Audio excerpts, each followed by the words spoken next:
Well, greetings and salutations, everybody. Welcome to the best damn-related show on the planet Earth, the John Campea Show, coming from right here on my YouTube channel. I'm, of course, your host, John Campea, and it is an awesome honor and privilege, as it is every day, to have you, our international friends, gather around so we talk about our favorite things in the world, movies, movie news, TV, streaming, and today, tech issues. Hey, that's right. Today, we're going to talk about tech, ladies and gentlemen. We're going to talk today. Now, I get asked a lot about all the different equipment and gear that I use, and of course, you saw it up here on the title screen that I use a lot of different types of gear to do the live show that I do, and I often have a lot of you guys writing in and ask me, you know, can we talk about the tech stuff? And so we do once a year, once every 8 months, stuff like that. Sometimes I do little walkthroughs, and I've been planning on doing another one of these just to kind of show you guys how a show like this runs, maybe give you some ideas and inspiration how to do your own thing about your own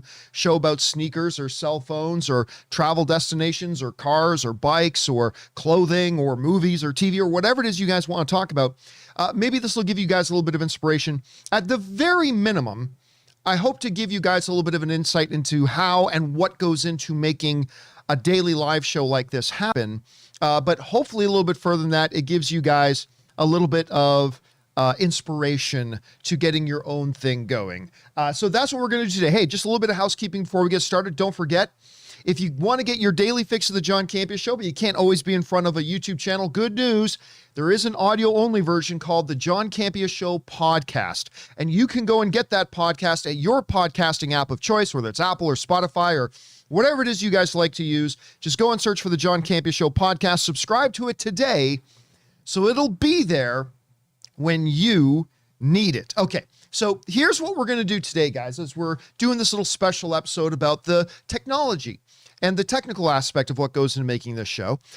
First, I'm going to spend a little bit of time just kind of walking you guys through the general setup of what we do. And by the way, guys, if you want to send in a comment or a question for today's special tech episode, instead of using the normal tip link that's down in the description, use the super chat feature. I have it turned on for today's show. Use the super chat feature. That way I can keep our tech questions separated from our movie-related questions that'll be answered on the John Campea Show on Monday. But yeah, if you got a tech question or a comment or something like that, feel free to use the super chat feature and we'll get to those a little bit later. So first, I'm going to walk you guys through the overall setup of what I have here, because when you look at this image, it looks like, really, John, is all that necessary? Well, I'm going to actually show you that, yeah, all of it is actually kind of necessary. So I'm going to walk you through basically, you know, the flow of what we have here this morning. And then I'll go into a couple of specific pieces of gear that I use. I'll talk a little bit about the cameras, talk a little bit about the mics and things like that. And then we're going to go over and take your specific questions or things you want to ask about regarding technology. Now, again, I ask, I'm sure a lot of you guys have movie-related questions. Try to save those for either a companion video or for Monday's show if you can. And we'll stick more to like the technical aspect, you know, and even if you have questions about not even just about the gear that I have, if you have questions about podcasting in general or YouTubing in general or other things like that, feel free to fire those in and we'll address those today. So, okay, with that down, let's get into our basic workflow. Now, one of the first things that you guys will notice is you see I've got a lot of screens. And you're wondering, you know, do you really need all those screens? Or all those screens completely necessary? Yada, yada, yada. I get it. So I'm going to walk you through basically what happens here with my basic setup. And I'm going to do that with a crappy little, my good web cameras are all lent out to friends right now, but I got this crappy little web camera. Actually, this is a pretty good, this is called the eMeet webcam, the eMeet. And I got this for like $30. And you know what? For $30, it's not a bad little quick webcam. And I'll tell you what I use this for normally on a daily basis in just a second. So let's give you a little bit of a roam through of what we're doing here, okay? So first of all, I'm going to talk about the monitors, okay? So we've got, you know, we got this screen here, we got this screen here, we got this screen here, and we got this relatively new one over here. And then we've got this screen back here. We're going to talk about, and there's of course Henry Cavill. How you doing, Henry? Okay, so we're gonna go through all this here right now. We're gonna start with the main screen. Okay, this is the screen that's right in front of me. Okay, the one that's completely right in front of me. So I'm going to go over what it goes on this screen. Now, obviously, this is the main screen I use when I'm doing my video editing, when I'm playing some games, when I'm doing my graphics, when I'm using Photoshop, whatever. But during a live stream, this is what this particular screen is used for. So over here, you can see I have the live chat open. So I keep that pretty close in front of me. I keep that right in front of my face. I don't have the live chat. So just in case there's something important going on, I don't want it off on one of these monitors or one of those ones over there. I need to have it pretty accessible. So I have this window right here. Over on the other side of OBS is, now I don't always use this window, but I do sometimes today. This is where I'm going to have the live tip questions you guys are sending in. So I have those there to talk about, and I'm going to show you what that looks like here. So there's the window, right? With the questions you guys are sending in right now. Okay, if I want to bring that up, I have my OBS programmed to say that window, bring up when I hit this button. And when I hit that button, that's what comes up. So anything that is in that window will come up here on the screen when I hit a certain button. And I'll show you that in a second. So I like to keep that in front of me at the same time so I can keep an eye on that.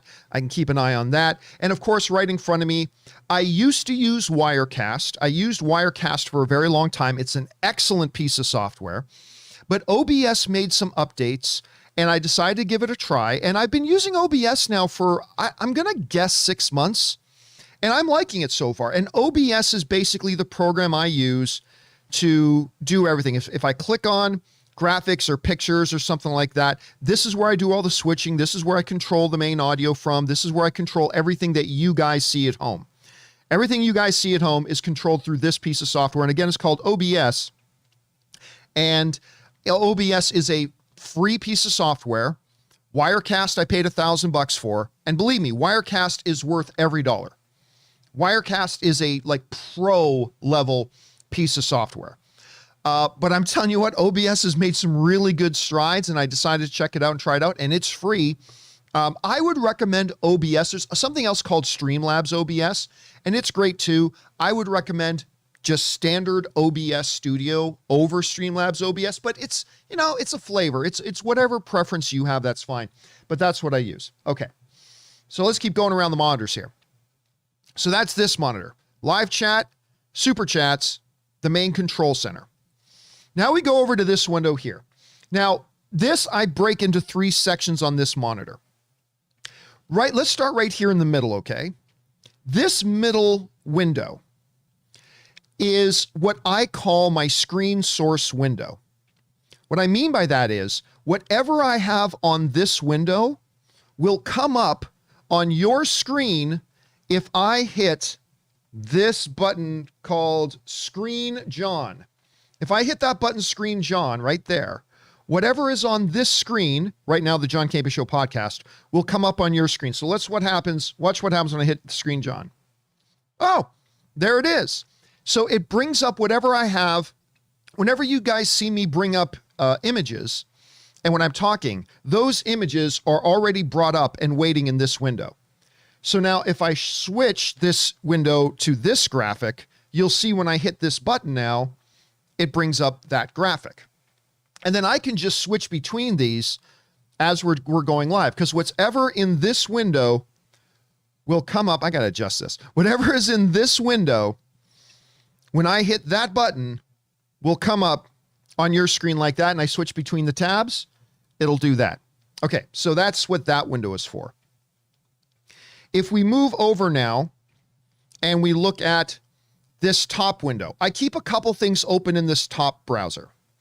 One, I keep my email up there because now I don't want to have my email in this browser because I don't want to accidentally have the shot on this thing and then accidentally open my email. So I keep this window totally separate. Like what's on this window here, what's in this browser will never come up on your screen. Will never come up on your screen. So I keep my email up there, and then I always keep 2 other things up there. I keep IMDb open, and I keep Box Office Mojo open. And the reason I have those, the reason I keep IMDb and Box Office Mojo open is that's normally when I want to think of something, or if I want to think of a piece of information. Oh, an Ice Cream Man says, John Campea, you're awesome. Thank you, Ice Cream Man. I appreciate that. Whenever I bring that up, I if ever something comes up in a show where we're talking, it's like, oh yeah, that reminds me of this, and I need to look up information, Box Office Mojo is generally where I go to get all my box office information. IMDb, I go, it's like, oh, what was the name of that movie with that guy? And I'll go and type it in quick. So I like to keep that open and available to me so I can get to it as quick as possible. But I can also open other things in there. And I still have Aaron Cummings' lower third on there from yesterday's show. So that's why I keep IMDb, my email, and Box Office Mojo up there. And then I can open other things on that window as well that I need. Okay, so what's on this browser will appear on your screen if I hit the button. This browser you never see, but that's for my own personal on-the-fly live research and information gathering. Down here is our daily graphics bin. So Ray Aura puts together a whole bunch of graphics for every day's show, right? And those graphics go down here. And, obviously you recognize the email graphics, so I can bring those up for the questions you have. Then we have the, what we call the side graphics when there's a little piece of information. Like we'll say, oh, the Hollywood Reporter says this. Well, what I can do is this. I can grab this graphic, drag it up to this browser window, and now when I hit this button, that information graphic comes up. We call these side graphics or side information graphics. So I can say, so the Hollywood Reporter tells us Shang-Chi now boasts the largest second weekend and the start of blah, blah, blah, blah, blah, blah, blah, blah. Okay, so not only is it those graphics, but also secondary graphics. Like if I want to bring up this, if we're talking about Shang-Chi, I want to bring up that graphic, I can, and then bring it up here on screen, of course. So again, to recap this monitor here, my information gathering with I keep my email, IMDb, and Box Office Mojo up in this browser. This is the display browser. Whatever I put on this browser, I can bring up in the show like that. And then down here, I keep my main graphics bin. And by the way, throughout the show, if I think of other images I want to bring up, I will go and find those images in the top browser and then drag those images down to the browser, to the image deposit there, and then I can use that in the display browser that's in the middle. So again, information gathering, and if I want to grab extra images, the actual display browser, and then my image bin. So that's what that monitor is for. So we've covered what this monitor is for, we've covered what this monitor is for, and now we will go over and look what this monitor is for. So this monitor does two things for me.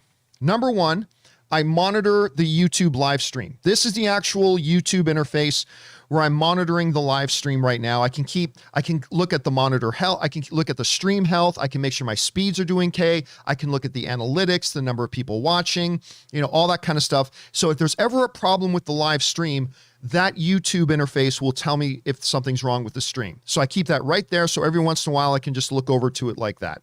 So that's the one thing. I need to have that information up and in front of me at all times. So that's why I have it on that monitor. The other thing that I keep on that monitor is my own personal show and research notes. So you guys know we put about 12, 13, 14 hours a day into every single episode of the show that we do. And so as a result, I also come up with like 8, 9, 10 pages of research notes. And I will keep my own personal research notes over here as well. So that, as we move topics, if we're talking blah, blah, blah, then we move on to another topic, I will move my research notes down to the next topic just in case I need to reference them, right? Just in case I need to reference the next topic. And I'll have that there and ready to go. And any information I want to have available to myself at any given moment, it's right there ready for me to access. Okay, so I get it. When you sit back and you look at this setup, I understand that somebody could look at this and think, oh, that looks a little bit excessive. Well, I get it, but hopefully now, as I walk you through what I actually use during a live stream. Now, if I was just doing what everybody else does and I just pre-recorded everything, a lot of this wouldn't be necessary. But doing a live stream, if I want to do it right and I want to have the right information available and I want to be able to give you guys as good of a presentation as I can, then all of a sudden, all this kind of stuff actually becomes necessary. Now, you might be thinking, okay, John, what about all the stuff that's, down here? Well, let me walk you through some of these things. These two things here are, you guys have probably seen these online. A lot of streamers use these. These are called Stream Decks. And what Stream Decks basically do is they let me create a shortcut button that will do something that normally I would have to move my mouse around on screen and click a drop down menu and then find what I want to do and then click that. That's all programmed right into the Stream Deck. So I'm going to show you this. Okay, there's a little picture of me. It says John. So if I hit the John button, look what happens. It brings up John. Amazing. Okay, so now normally this button here, it says Rob on it. You can't see the text, and there's normally a picture of Rob on that button, but it's pressed right now. Right now I have the Rob button set to bring up the little webcam, so that's why you're seeing that. Now there's a little button here called John 2. Well, that's my second camera. So if I hit John 2, boom, we're on my second camera. We're on my wide camera. Oh, that reminds me. We didn't talk about that monitor. Let's pause for a second. Let me tell you about that monitor. So this television is plugged into my computer as a monitor source. And what I then do is Ray makes a certain set of graphics over here called TV graphics.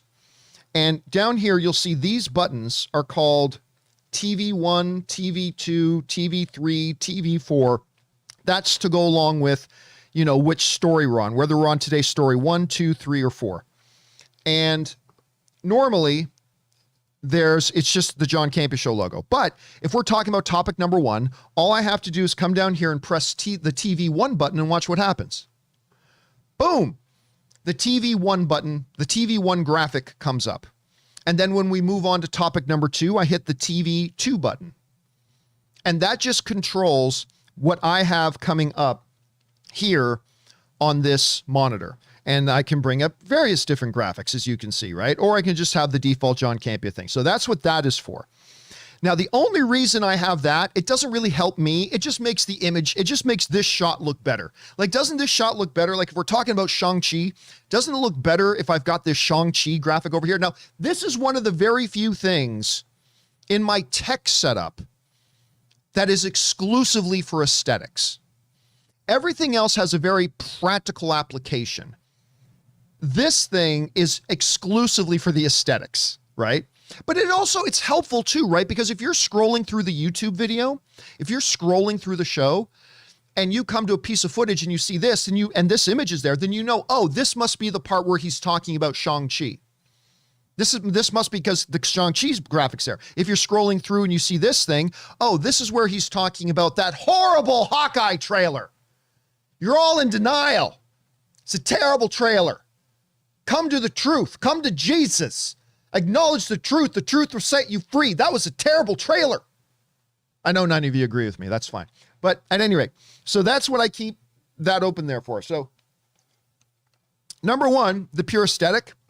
But number 2, it helps people when they're scrolling through. It's like they know if that image is there, or it's like, is this where he's talking about Dune? No, the Hawkeyes. Oh, no, this must be where he's talking about Dune because that's where that's up. So that's that. By the way, there is still one other monitor I forgot to point out. And that is this one, the laptop that's sitting there. You can see my reflection. Hello. Now, what this laptop is for, that laptop has only one function and one purpose only. That laptop right there is for when I bring in Rob or Aaron or Kimberly or whatever, my remote guests. I use that laptop and I use a piece of software called Stream Ninja. And I set up a discussion room. I send out a link to Rob or Aaron or whoever's going to be on the show that day. They connect to the link and it brings them up. And then I use that as a source in OBS. So normally when I hit that Rob button, that is just bringing up the webcam right now. But that Rob button will actually bring up whoever is my guest in that laptop at that moment. So that's what that laptop's for. So one more time. Laptop for bringing in guests, my show notes and research notes, the YouTube live streaming monitoring, the super chat questions, the actual control center of the OBS, the live chat with everybody writing in, my personal research browser, the display browser, the graphics bin, and then the display over there. Hello, Henry. And then, of course, a couple of my pops down there. So that is a basic tour around. Now, let's get back over here to Stream Deck, shall we? And once again, guys, if you have any questions about any of the stuff that we're bringing up, feel free to use the super chat feature. Once I'm done the little tour, we'll go over and we'll just address your super chat questions. So just feel free to send that in if you'd like. Okay. Now back over to the Stream Deck. So the Stream Deck allows me all these buttons that I can specifically program. So if I want to bring up a camera, great. If I want to bring up an image on that TV over there, I just hit that TV one button, boom, and there the graphics change. Or I can undo it, redo it, whatever. That's there, right? These are the buttons. This is where it says email 1, email 2, email 3. These are for bringing up these questions, the viewer emails. So email 1 always brings up topic number 1. Email 2 brings up topic number 2, whatever. This screen, John, I already showed you what that does. It brings up this image with the display browser and me. If I hit this button, you don't see Rob, but normally Rob would be in the bottom corner here, but since the Rob's not here, it doesn't show anything. Or the third button just brings that image into kind of a full screen kind of mode. So that's what Screen John, Screen Rob, and Screenshot all stands for to bring that up. Then I've got something like 3-shot. This is a button I use for when me, Aaron, and Rob are all on the show at the same time and I want to bring up the 3 of us. I hit this button to bring up the super chat questions. Once again, if I do that, there you go. Intro. This is the button that plays the intro. And I want to tell you something. A little bit of behind the curtain. You know, sometimes when we start the show, all of a sudden the intro music will start playing again. I'm going to show you why that happens. Here's why that happens, okay? A little bit of behind the scenes stuff. Okay. What happens is there are these 2 buttons. One is the intro button. Watch what happens when I hit the intro button. Ready? Here we go. Intro button. There we go. Intro button. But there's this other button beneath it called stop music. If I forget to turn this button off, because what that does is watch. Okay, first of all, watch this. I'll do the intro and then I'll cut back to me and watch what happens. Okay, there's the music playing. Now watch when I cut back to myself. The music just stops, right? It just suddenly cuts out. It doesn't fade out nicely. Well, I want that music to fade out nicely. So what I do is I have this button turned on, which basically is telling it, keep playing the music when I go to my 1 shot. This is my 1 shot. So that button says, keep the music going when I go to my 1 shot. So I'll go, greetings and salutations, everybody. Welcome to the best amateur show on the planet Earth, the John Campea Show, coming to you from right here on my YouTube channel. My name is John Campea, and are you ready to get dark? And here the music fades out. It's really nice. Now, when that happens, if I forget to turn that button off now, watch what happens when I bring up my 1 shot again. Oh, hello. Oh, what? The music's playing? And I don't even know the music's playing because I don't have the music looping back through to my ears, right?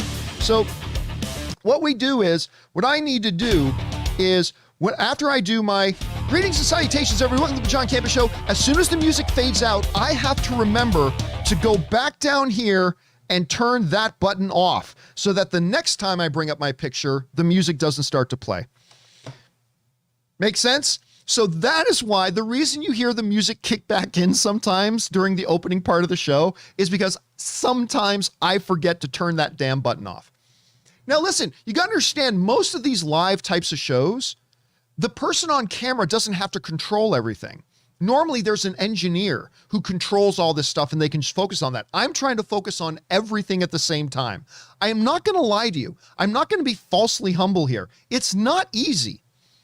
It's not easy trying to keep my mind focused on the topics and what I'm talking about and doing the show and doing the presentation and trying to be the control engineer all at the same time. That is not easy. Now I see some people asking, well, what does Ray do? Ray, as I was mentioning earlier, he does all of this. He makes all the graphics. So at night, when I do my show notes in the evening, and I'm finished writing, and the show notes end up being 7, 8, 9 pages long. When I'm done the show notes in the night, I then take those show notes, I send them off to Ray, and then Ray starts putting together the 15, 18, 20 graphics that we're going to need to have for the next day's show. including our main thumbnail, all the individual segment thumbnails, all the email graphics, all the side graphics, all the TV graphics, all the email. Like, he puts all those together.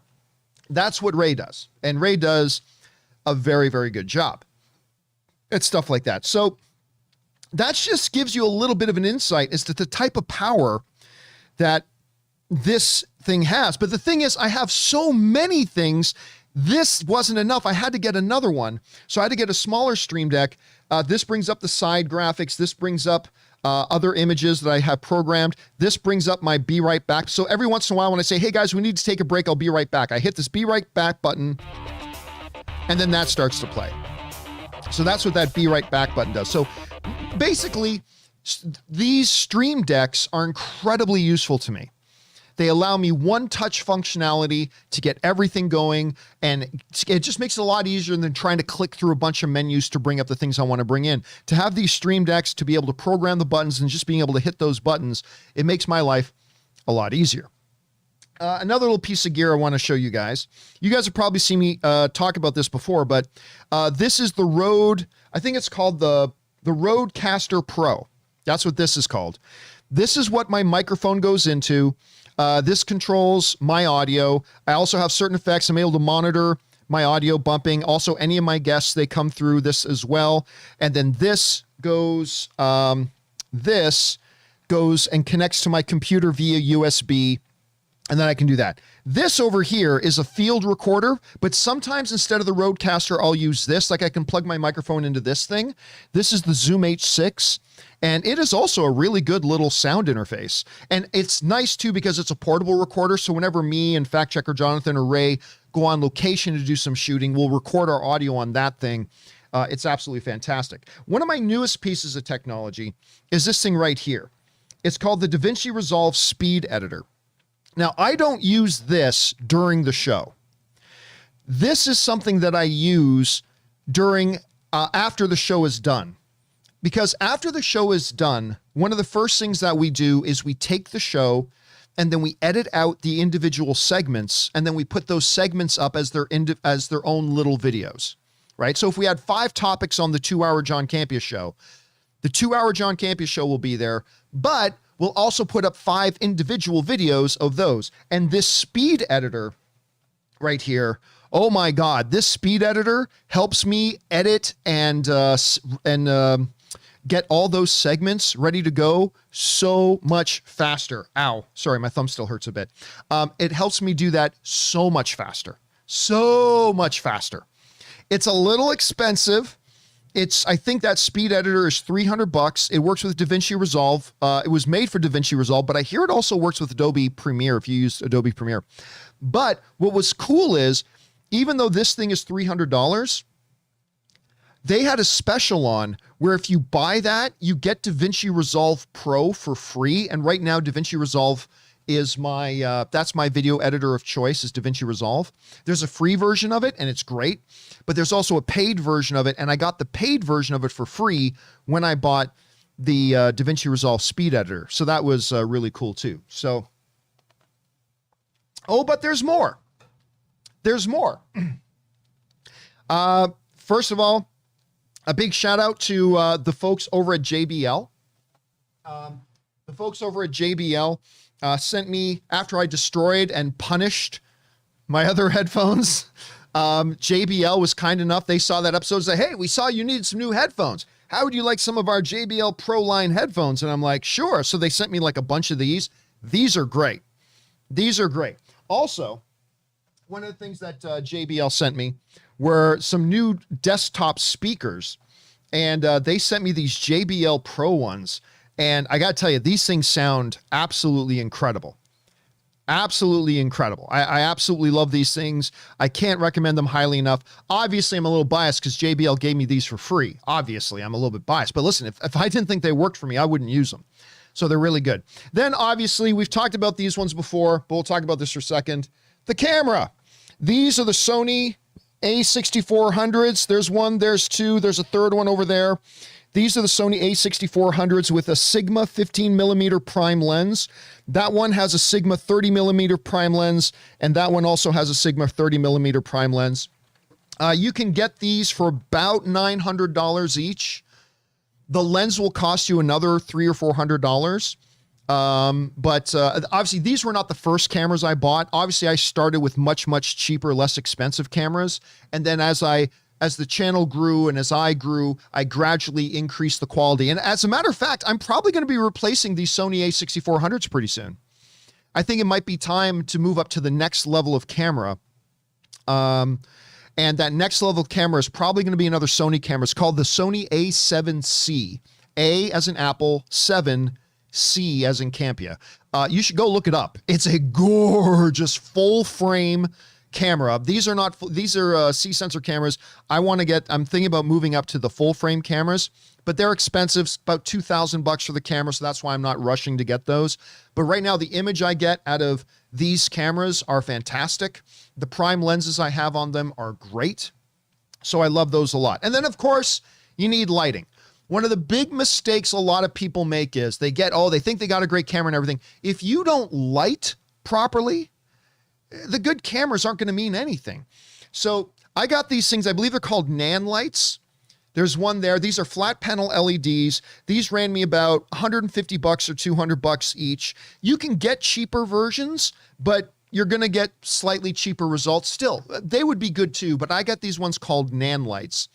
And they work very, very well for me. And maybe most importantly, over here, I have this little desktop fridge that Ray got me. And of course, in there, I have some Zevia Cola.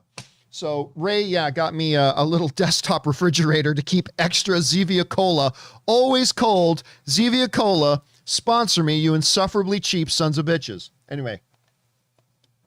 So yeah, there's that. I see Alec Mercy is saying, I recommend the Sony a7S III. Yeah, the Sony a7S III is fantastic, but that's like another huge bump in cost. And honestly, the a7S III, while it is a fabulous camera, it will not do any more for you in a YouTube setting than like the a7C will. And it'll save you about $1,000. Now, if you want to go out and you're a filmmaker and you want to do more pro out in a lot of different environments and you're shooting for stuff like that, yeah, if you can afford the a7S III, by all means, get the a7S III. Oh, I see somebody in the, Kyle is asking, show the PC. All right. So the PC I got from, I believe I bought from Digital Storm. It's under my desk. There it is. And by the way, I want to talk about something here in a second, but there's the PC. It is an 8-core i9 with a NVIDIA 2070. I bought this like over a year ago, but it's really, really good graphics card. The A70 is in there. And 32 gigs of RAM with a number of very important cards. One of the most important cards I have plugged into that PC. The most important card I have plugged into that PC is my Magewell HDMI capture cards. And so what this card is, let me see if I can bring it up. Hold on a second. Magewell PCI capture card. Let me see if I can bring it up here. I should be able to bring it up. Okay, yeah, here we go. Okay, so this is the Magewell capture card. It allows me to plug in up to 4 HDMI HDMI sources. So I can plug in 4 cameras, or I can plug in 3 cameras and the HDMI out of a laptop, or I can plug in a GoPro or whatever. But this thing has 4 built-in HDMI capture things. So that's a very, very important piece of gear that I have here for my computer. Now, if you don't have any space in your computer to plug in a PCI capture card like that, Elgato,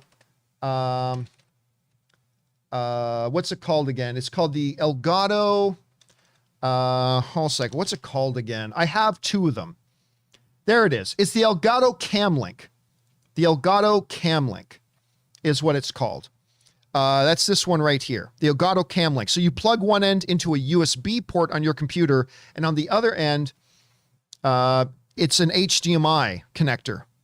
So you plug this end into your computer into a USB port, and then you plug your HDMI cable into this, and then your computer can capture that at the same time. So there's that. And I think that just about does it for all the various, just the basic general walkthrough of my, one other thing I want to talk about here. I want to talk about one other thing.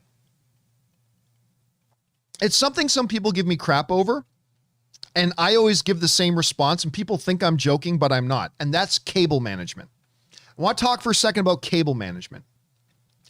You will see tons of YouTube channels talking about the importance of cable management, how important cable management is.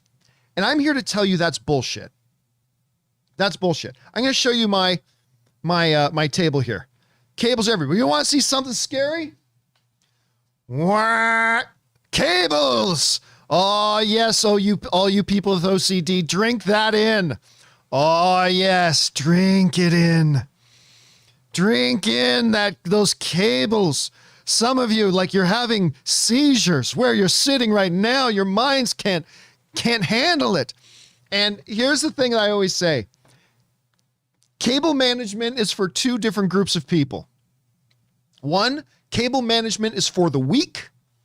And two, cable management is for people who are just trying to impress their parents. There is no practical application to cable management. I tried doing cable management for a bit, but here's the problem. Look, I'll say this.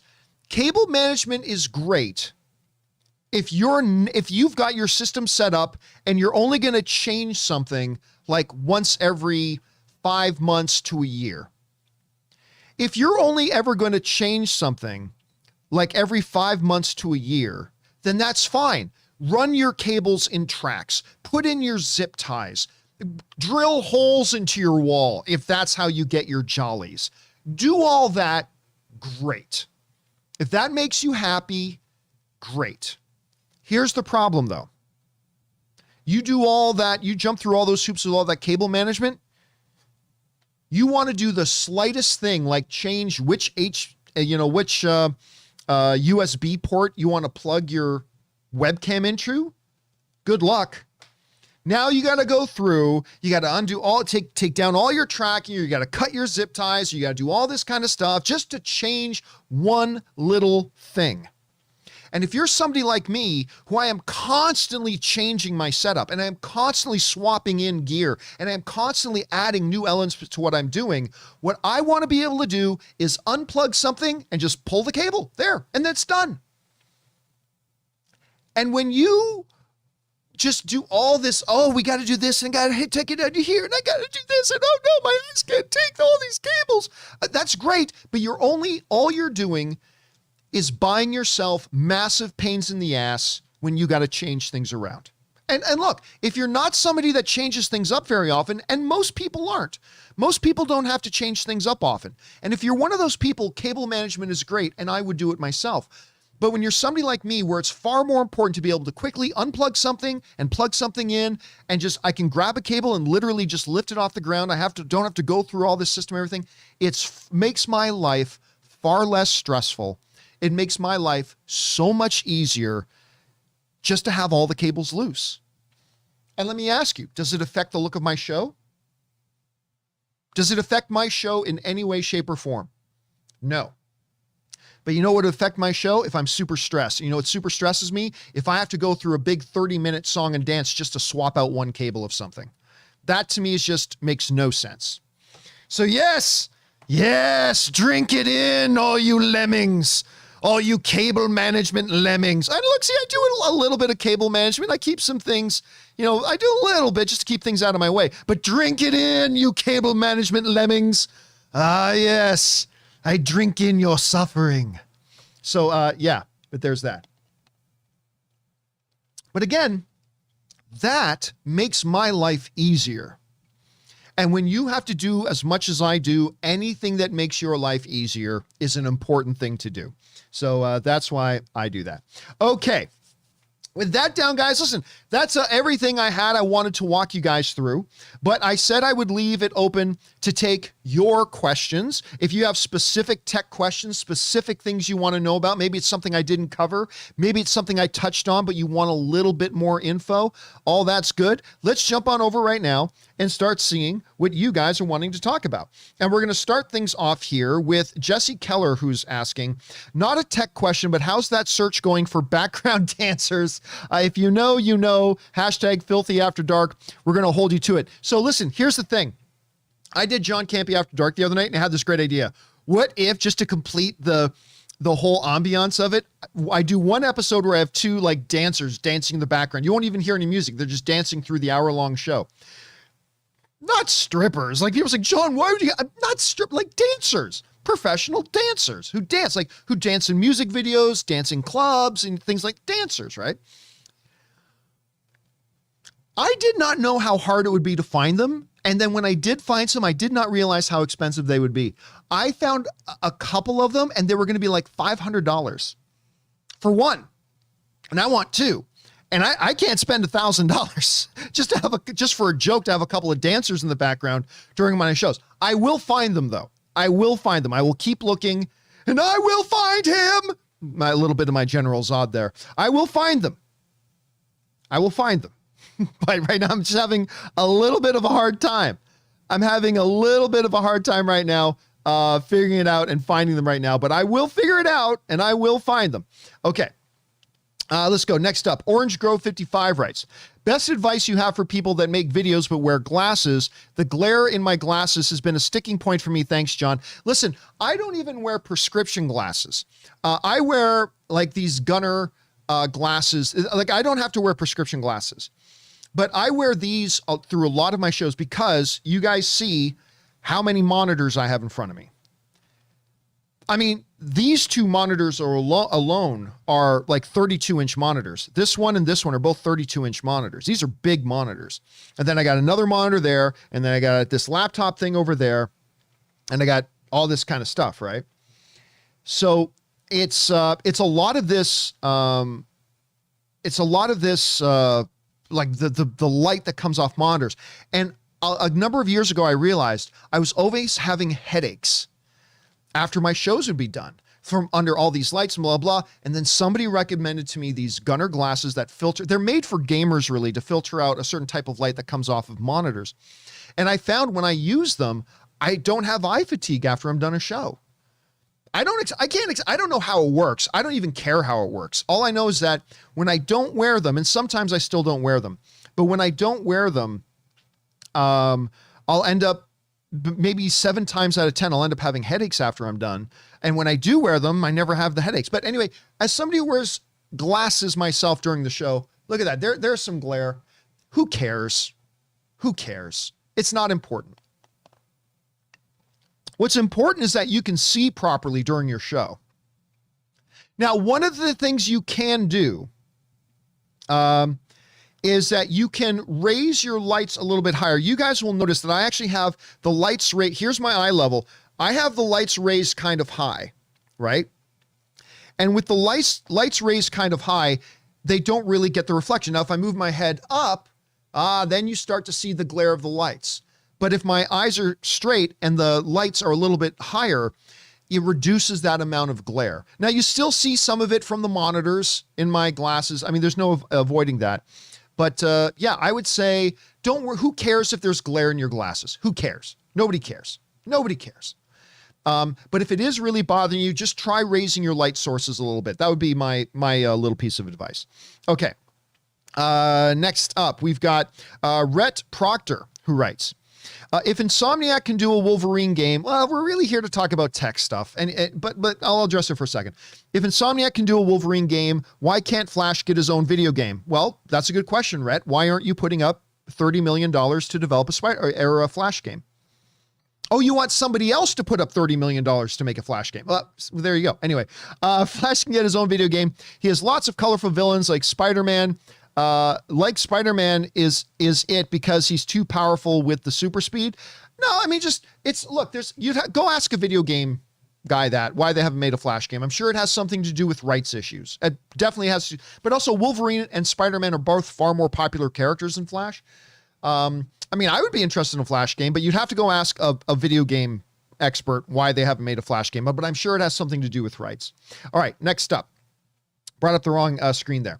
All right, next up, we have KM Reviews who writes, would you ever do a how-to video, you show how you run the software? Yeah, I might do something like that, but I'm going to be honest with you. If I ever sit down to do a full, like, you can find lots of people online do OBS tutorials and stuff like that.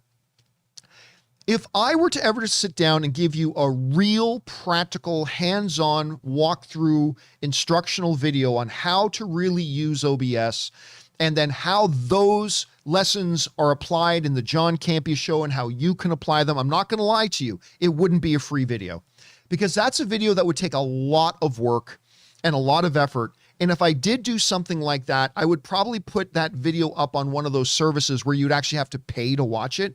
Because I'm not going to lie to you, that would be an incredibly labor-intensive video with a lot, like with cameramen and a lot of editing and a lot of post-production to make it right. And I probably would not do that for free because that would be a huge undertaking. And it's not my core business. Like, my core business is to talk about movies and streaming and TV and entertainment. That's my core business. Doing tech tutorials is not my core business. So if I were to do something like that, and I might someday, I might even this year sometime. But if I do, it would probably be something that I would charge for. I could teach you, but I'd have to charge. John, did you just do the Peter Griffin, the milkshake brings the boys to the yard? Yeah, I did. Yeah, I did. Live with it. Live with it. Sit in it. Soak in that. But yeah, but there you go. But again, there is lots and lots and lots. There's lots of other good tutorial stuff on OBS online already. So I would highly encourage you to go and check those out. But if I were to do a real good in-depth one, I would probably have to charge for it. All right. Next up, we've got, that was KM Reviews. Next up, we have Ben Rayner who writes, what kind of light do you recommend? Any specific? Have you ever used green screen? Do you like using them? Yeah, I actually have. I have a green screen in here somewhere. I have one of those. Let me see if I can bring it up here. I actually have one of those collapsible green screen. I have one of those collapsible green screens, and it's one of these. So these are the ones that I have. I have the green one. Now this thing is about, I guess, about 7 or 8 feet tall. I have the green one. And what it does is, if you grab it and twist it, it literally folds down into a circle about this big. A circle, like literally, and it's very portable. I just slide in thing, and then when you pull it out and let it go, it just goes poof, and it pops up into its full green screen. I have used green screen. I don't like using green screen for live. I just don't really see the purpose in having green. Like, if I was a video game streamer and you just want to overlay yourself on top of the gameplay without any background, green screen is great for that. But there's a basic general principle for green screen. This is what a lot of people miss. If you want to get a good key, and a key is what the terminology basically means, it's getting your software to really have a good extraction of the green from the background. I'm oversimplifying it, but then when you hear somebody saying, you want to make sure you get a really good key, basically what that's saying is you want to give your software the opportunity, the best chances possible of really properly removing the background while maintaining the quality of the image of you in front of it, right? What a lot of people forget to do is you really should, you don't have to, but what will make your keying a lot easier is if you remember to light the green screen separately. So what I will often do is I will have my lights in front of me. When I'm doing green screen, I'll have my lights in front of me, but I'll also have the green screen behind me with lights behind me, just specifically lighting the green screen. That removes the shadow and all that kind of stuff. And you get a good key. So that would be my best recommendation for that. But I will only use green screen on very rare occasions when it really calls for it. But I do have all the stuff I need to do green screening when I need to do it. All right. Thanks for the question, Ben. All right. Next up. Where are we at here? Rich K writes, Would you ever do a meet and greet in London, England? Come here for vacation, and us UK fans who love you, bro. I would love to do it.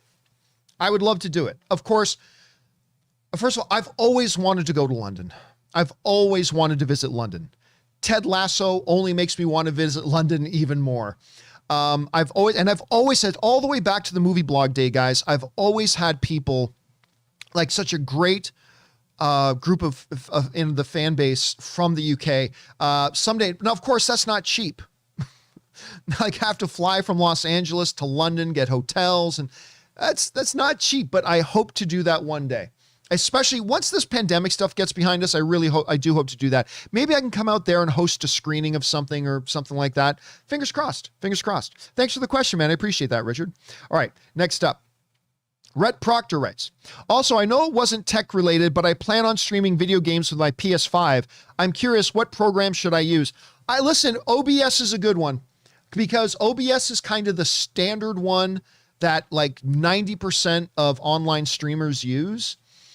It's free.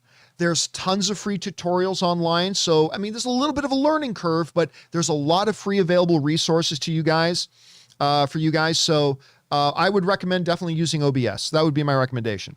Let's see here. Never Lose Your Nerd writes, Canon screen 30-minute timeout streaming workarounds. Okay, so that's a great question, Never Lose Your Nerd. Great question. I used to use Canon cameras. In particular, now it's an older camera now, but I remember when I first got my Canon 7D Mark II. I love that camera. It is an awesome camera. The problem is almost all Canon cameras until recently, they had this stupid, irritating feature where once it's been turned on for 30 minutes, it'll automatically shut down. And what I used to have to do when I was using my Canon 7D, what I would have to do is I'd be doing the show, blah, blah, blah, blah, blah. No, I'm talking about things. And then also my audience would see me do this. Because if I forgot to hit the shutter button at least once every 30 minutes, all of a sudden the screen would go dark. All of a sudden the screen would go totally dark.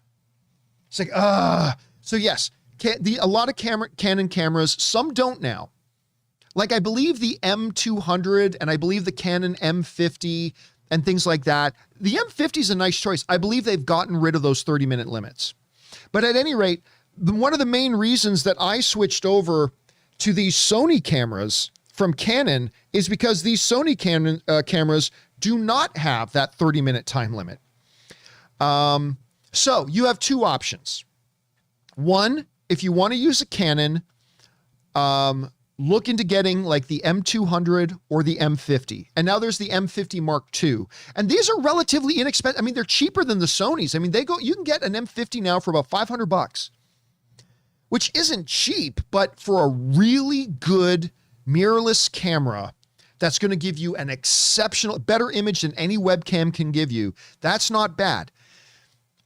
If you already have a Canon camera that has that 30-minute limit, I would just say keep the camera within arm's reach and just try to remember every 30 minutes to just hit the shutter button because that will reset the 30-minute clock. So anyway, that's the best advice I have for that. Like that's one of the reasons I switched to Sony personally, but they are starting to get rid of that 30-minute limit very slowly in Canon. Again, I do highly recommend checking out the M50s. All right, next up. We've got Minuteman Sam writes, hey, John, thank you for all you do. Well, thank you, Minuteman. What is the main camera you use on your podcast? Looking for a good but affordable camera for my channel. Thanks. Again, the one I use is called the Sony a6400. Now, the problem with the Sony a6400, let me see if I can bring this up. Sony a6400. I don't believe they make them anymore, but they are still for sale. They are still for sale. The problem is, like, here's one. Without a lens, it's $900. Now, you want to get a package that comes with a kit lens, you can probably get it for $1,000. That's a little expensive, but they are great. And by the way, I used these cameras to shoot my documentary as well. Like, these cameras shoot gorgeous 4K, beautiful, and I've got these gorgeous prime Sigma lenses, and so I not only use these cameras for my show, I use these cameras to shoot my movie. But once again, I want to go over and look at this. Canon, I believe it's the M50. The M50 Mark II. These are really good cameras as well. And you can get them with a lens. I mean, look, with a lens for the Sonys, you're looking at probably about $1,100. The Mark II you can get for $700, and that's with a lens. That's like $400 cheaper. And what if it's not the Mark II? Hold on a second. See if I can find, if they do still sell. Yeah, like look at this. Look, right now you can get the Canon M50 Mark I with a 15 to 45 millimeter kit lens, $584. $584. Now, if you're just getting started and you don't want to spend that much money, there is a fabulous brand new web camera that just came out called the Elgato Face Cam. It's called the Elgato Face Cam. And this web camera is the best web camera I have ever seen in my life. It's incredible. It's absolutely incredible. Now, again, my Sony camera is way better, but for a webcam that you just take and plug into your USB, I have never seen this thing's equal. I have never seen this thing's equal. As a matter of fact, let me see if I can bring this up just for a second. I am going to bring this up. I'm going to mute it here. Let me see if I can find a spot where Aaron is talking. I don't know if I can get this to happen or not. Hold on a second. I just want to show you this little thing, but I'll bring this up here quick. Look at Aaron in here, okay? Aaron is using the camera I was telling you about. She is using in this picture. Let me see if I can reload this and get this to actually play. For whatever reason, it doesn't want to play, but whatever. And I don't know if you can tell, this looks way better. This looks way, way better than any normal web camera. Now, unfortunately, that webcam comes at a cost. Most webcams you can get for $30. Like I said, this webcam, I bought this for like 30 or $40. This web camera is $200. It's $200.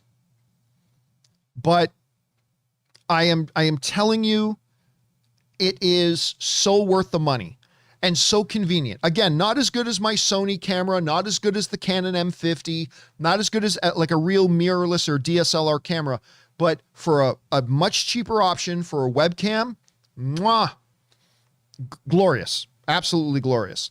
All right. Thanks for asking me. Hopefully that helps. I hope that helps. Okay. Next up. BK Dan writes, John Campea equals professor of tech. Well, thank you. I'm doing my best, BK. I'm doing my best. Okay. Next up, Connor Dixon writes, I don't know how you make the show so smooth with everything that could go so wrong while streaming. This channel really is a film fan's paradise. Thank you. Oh, thank you so much, man. Listen, obviously we have technical issues on my show. Sometimes they're just tech issues that are beyond my control, but sometimes it's my own fault. Like sometimes I'll mute my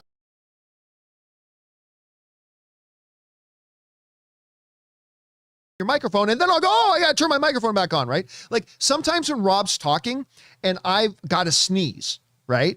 I don't want you guys to hear my sneeze. So if I've got Rob on camera, I'll hit mute. Then I'll unmute and come back. But sometimes I forget to unmute myself. Like it's because I'm trying to do 55 different things at once, you know? But so yes, sometimes it doesn't go right, but I do the best I can. And I'm not gonna lie to you dudes, it's hard. It is hard. It's difficult to make a smooth looking presentation and a smooth broadcast. It's not easy. All right. Let's see. Thank you for that, for the kind words, Connor Dixon. Ben Rayner writes, I'm just CU riots. I'm just CU riots. Have you used StreamYards? Oh, you probably meant I'm just curious. Okay, I'm just curious. I'm just curious. Have you used StreamYards? That's what I use, and I find it very easy and simple. Yeah, StreamYards is a great little tool. It's great. The only problem with StreamYards is that it is very limiting for doing what I want to do. I have a very advanced broadcast, right? Now, look, if all you want to do, and there's nothing wrong with this, nothing wrong with this at all. Actually, look at Christian Harloff's channel. They've got their daily show. I cannot remember what they like, SEN Daily or something like that. I can't remember the name of it specifically, but I believe they use StreamYards. And look, and if all you want is to bring up 4 cameras side by side, and that's it. Like, you never change the shots. You basically just do that the whole show. And there's nothing wrong with that at all. But if that's all you need to do, then something like StreamYards is very, very intuitive. It's very easy to use. It's fairly inexpensive. Like, it's quite inexpensive to use and all that kind of stuff. However, if you want to do a show like mine, where you're constantly doing a lot of things with the screens, and you're bringing up graphics, and you're putting up charts, and you're doing the Campea classroom, and you're bringing in 2, then sometimes 3, and switching between guests where everybody, like, the first it's just me talking myself. I can give myself another camera angle. Then let's just pretend this is Rob's camera right now, and all you want to see is Rob's face. I can bring up just Rob's face, and then I can have Rob and me side by side with each other, or I can bring up me with Rob on one side and Aaron on the other side. If you want to do a lot of that kind of stuff, then StreamYard isn't going to do it for you. But if you've just got a very simple plan, a very simple presentation, StreamYards is a great option. It's a great option. All right, let's keep going here. Next up, we've got Derek Woodron writes, "Hey, John, this tech episode is perfect timing. I'm moving to Rancho Cucamonga. That's not terribly far from where I live in Riverside in a few months, so we'll have to get Spectrum. How do you keep a strong signal with everything you have going? Thanks, and bring on the filthy." Well, yeah, listen, I relatively speaking, for home internet, I pay a lot for my home internet, but I need to. Like, I pay about $125 a month just for my internet. So I have 900, I believe my plan is 900 megabytes down, and I have 40 megabytes up. Your upload speed, like, a lot of people see their download speed and they think, oh, great, I can live stream. But really, the more important number for you, the more important number is your upload speed, because that's the speed in which your system is sending out your show to the internet, right? At the very minimum, I would recommend you have 4 megabit upload. And some people don't have that. But at the very minimum, I would recommend having 10. And for me, to be safe, I get 40. Because for me, not only am I uploading my show in full HD at 60 frames per second and all that kind of stuff, so I need good upload, but also when Ray and I are sending big video files back and forth to each other, I want to make sure it doesn't take me 3 hours to send him a video file. So I get the top speed for upload that I can. Now, I wish in my neighborhood I could get like fiber or whatever, like Google Fiber or Verizon Fiber, where I can get a gigabit upload instead of 40 megabit upload, but they don't offer that service where I live, unfortunately. So I have 40. Just make sure you have good upload. Just make sure I have good upload. That guy, Yus, in the live chat is saying, I pay extra for 1 gigabyte download and 40 upload from Spectrum, and it's still some shit. Yes, I still have some problems. I still have problems now and again with it. I'm not a fan of Spectrum, but it's a monopoly. Nobody else services my area. So just make sure you have the highest speed possible that you can, particularly your upload speed, which in streaming is more important than your download speed. If you're watching Netflix, download's more important. If you're trying to do a YouTube or a Twitch show, you need your upload speed. Okay, hopefully that helps. And enjoy Rancho Cucamonga. They got Victoria Gardens up there. Ann and I still drive up there. We go to the AMC Theater up there sometimes. Beautiful area, Rancho Cucamonga.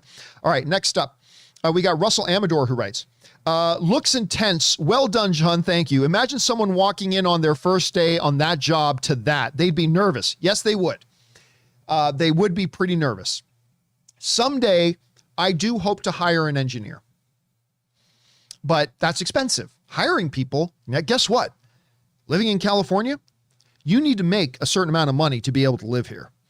And so if I want to get good people, I got to pay good money. And so hopefully I would love to someday be able to hire an engineer.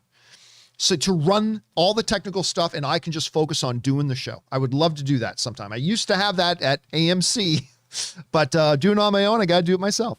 All right. Let's see. Next up, we've got, that was a Russell Amador. Thank you for that, Russell. Ethan writes, I just love the behind the scene videos. Thank you, Ethan. Appreciate that. I'm glad you enjoyed it, man. Mark Vel Blah writes, are your Funko Pops all in boxes? Where'd they go? Yes, they are all in boxes. Like when I moved, we packed up all my Funko Pops and I just really haven't had an opportunity to really unpack them and I don't know where to put them right now. I may actually sell them. Or you know what I might do? I've honestly been thinking about this. I've been thinking about maybe once a week giving away one of my Funko Pops. Like every week thinking about doing a Funko Pop giveaway.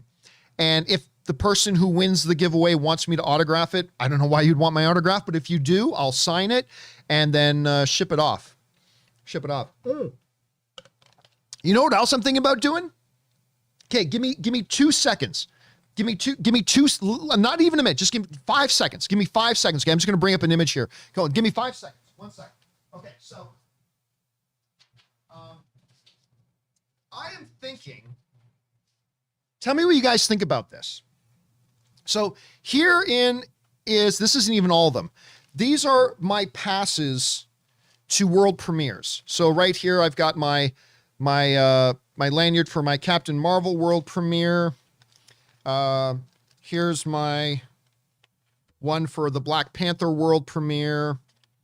Here's my one for Avengers Infinity War world premiere. What's down there? There's my Man of Steel. Well, I'm never getting rid of my Man of Steel one. That's mine. That's mine. Mine. But what I've got like 20 or 30 of these things, right? And I was thinking the other day, Ann was suggesting, which one's this? Ooh, actually, this is a good one. This is one somebody brought up the other day. Somebody said, hey, John, did you ever see that Margot Robbie movie Terminal with Simon Pegg and Mike Myers? I'm like, as a matter of fact, I was at the world premiere of that. Here was my badge for the world premiere of that. Anyway, so I got like 20 or 30 or whatever of these. And we were talking about maybe I should get them framed because these are collectible. I mean, there's not many of these in the world. Like an actual official Black Panther world premiere guest badge, not many of those in the world. So what I'm thinking about is doing some kind of quote unquote giveaway, not really a giveaway, of these badges on the show to raise money for Feeding America. Of course, you guys remember, we've done a couple of charity live streams for Feeding America. You guys helped us raise like what? $17,000 or $20,000. I can't even remember how much it was. I'm just pulling a number out of my ass, but I'm thinking like 1 week we'll go, hey guys, we are going to take the 5, for everybody who sends in, I don't know, like maybe just say like today we're going to give away the Doctor Strange world premiere guest pass, right? Or something like that. And we are going to pick one super chatter at random today and give that away. Or we'll do a silent auction. Or we'll do something. And we'll use that to raise money for like Feeding America or something like that. I got to figure out how it would work. I'm not quite sure how it would actually, how the logistics of it all would work. Plus, whenever you're doing giveaways that require money, there's legal things that you have to cover your asses onto, and I'm not sure how to do that, but I'm thinking about doing something like that. So the Funko Pops, I think I'm going to take like 50 of them and give them away. So maybe for an entire year, every week we'll do a Funko Pop giveaway and we'll figure out a way like, one super chatter today, we'll pick one at random and you'll get it. And if you want it autographed, we'll autograph it and all that kind of stuff. So whatever, we'll figure something out. Okay. Next up. We've got KM Reviews writes, how long did it take you to get good with OBS? I've tried it for simple trailer reaction, but my Mac wasn't powerful enough to have good quality. Well, you got to understand, I was already using a much more robust and an even more complicated system in Wirecast, which is a more professional level stuff. So actually coming over to OBS, I kind of picked up OBS in about 15 minutes. Also, OBS is very system light. So I would be curious to know how old your Mac is, that your Mac wasn't powerful enough to run it. Because as long as it's not like a super old Mac, it totally should be able to run it no problem. So it might have just been a very, very old Mac. But OBS is actually very, very system light compared to Wirecast at any rate. It's very system light. All right, next up, we got Neo Braveheart writes, I notice you at times forget to turn your mic on. No, I forget to turn it back on. Like sometimes I forget to turn it back on. You forget to turn your mic on. Do you have a mic muted icon on your central monitor so you know when your mic is turned off? Yeah, it's just that I forget. And like, again, I'm pointing out, I literally have 500 things I'm trying to keep my eye on at all times.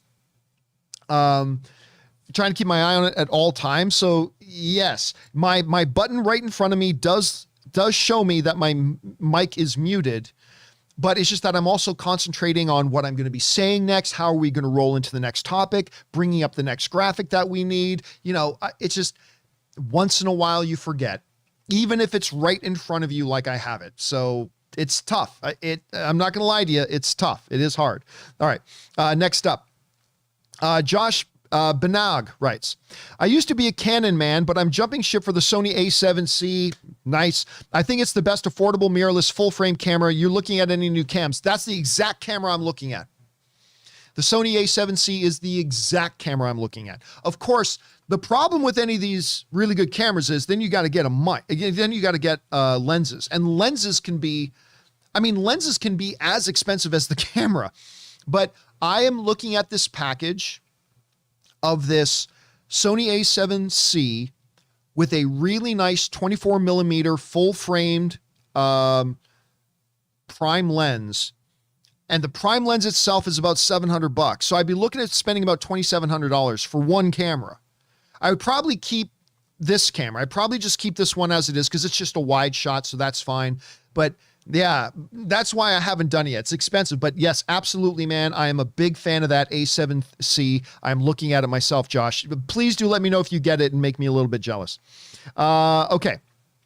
James LH writes, hey, John, Rob covered my question in a companion video. I quoted, where does he get those wonderful toys? That's from Batman.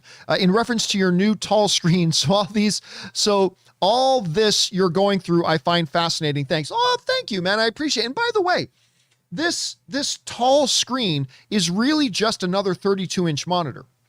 This is a Samsung 32-inch 4K monitor that I just turn sideways. That's all it is. And actually, this was pretty cheap for a 32-inch 4K monitor. I got this for $350 on sale.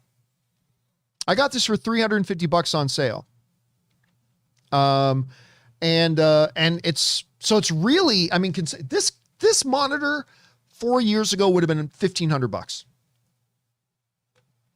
$1,500. And now you can get it for like $350.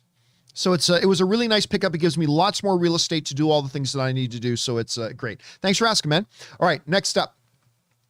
Josie Reviews writes, what are the best soundproof curtains or panels? Also, where to make the best intros and outros? Thank you and keep up the great work. Well, I mean, I can't remember the company I got mine from, but you can see behind me, I got professional sound panels. And these things are amazing. Now, here's what sound panels do, for those you don't know.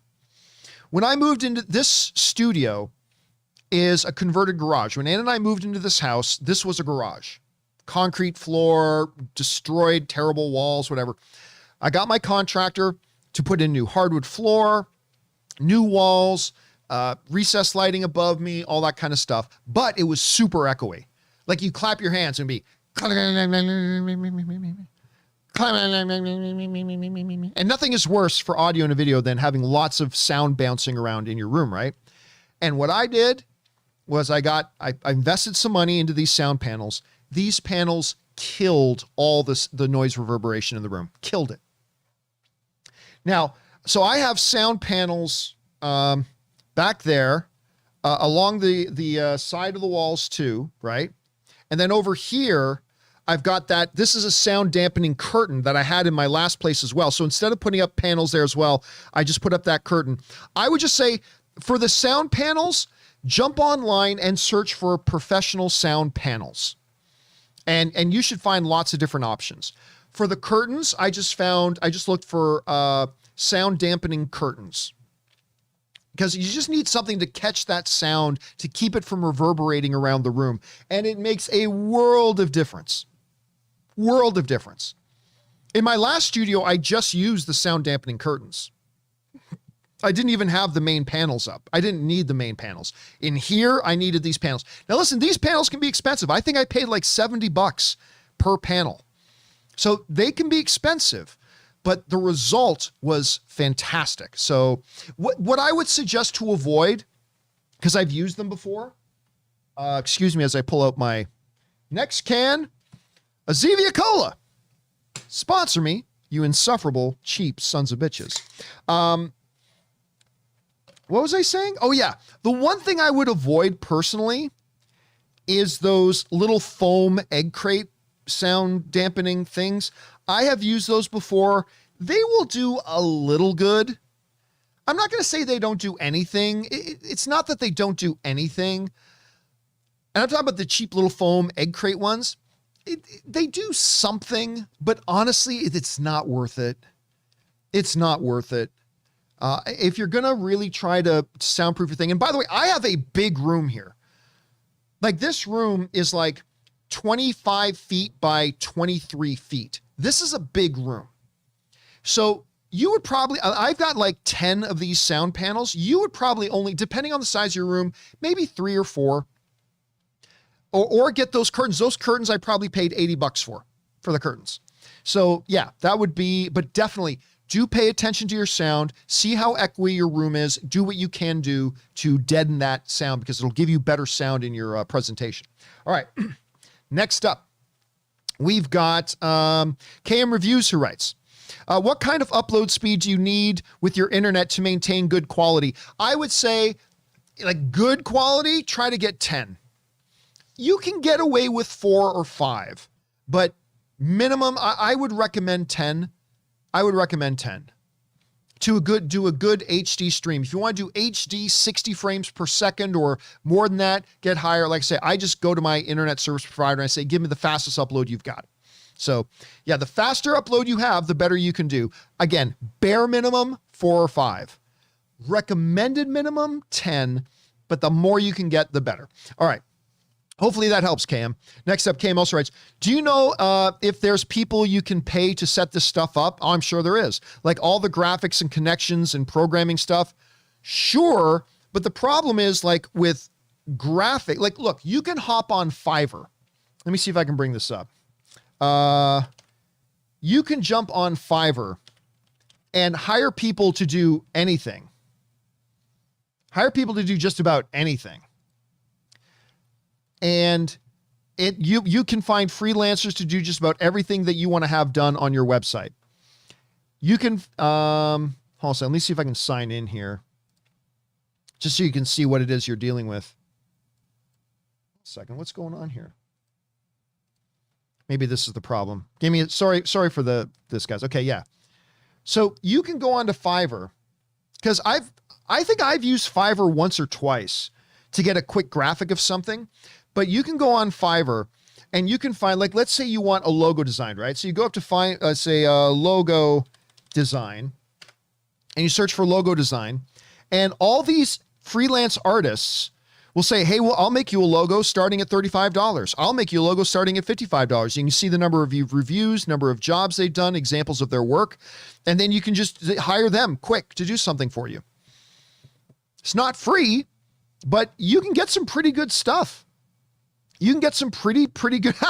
Mark Newman in the live chat is saying, does Fiverr have go-go dancers? No, I don't think I can find my After Dark dancers on Fiverr. I don't think I'll be able to find that. Good thought, though. Good thought.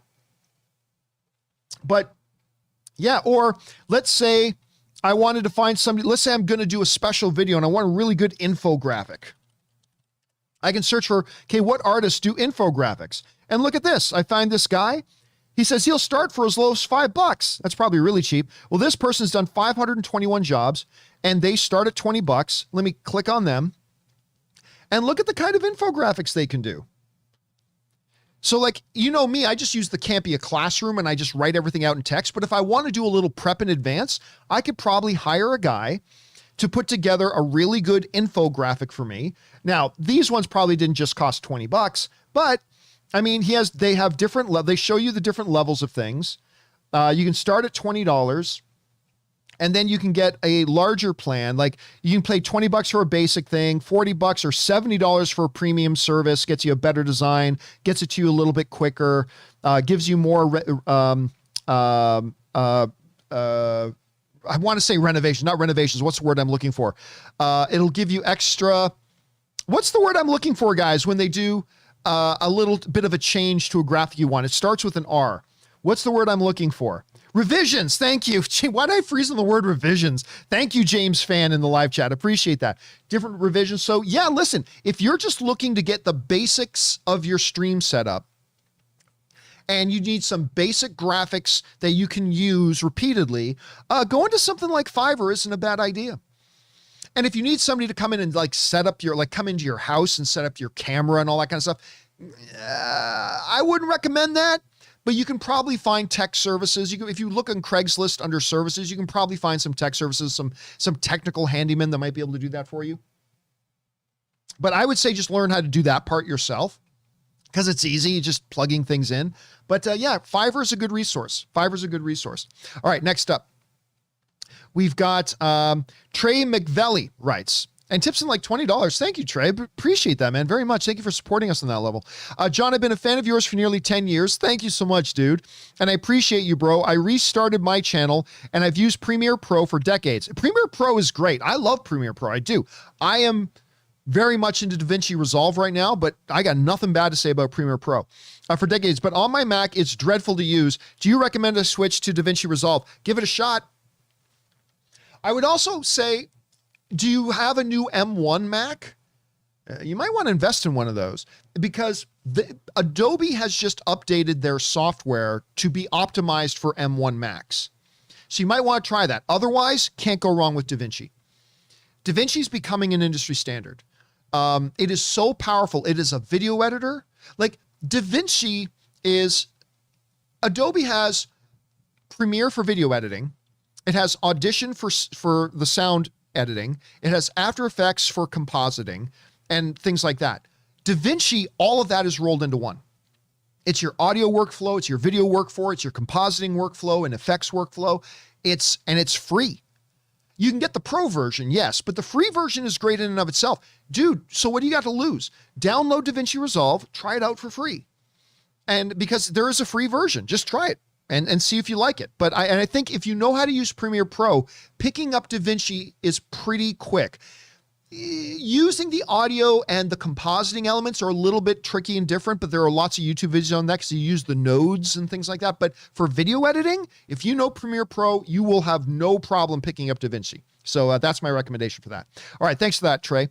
Next up, we got Dante Siriccia writes, hey, John, you're great, and this info is great for a new YouTuber like me. Thank you so much, Dante. I appreciate that. I'm glad this is helpful.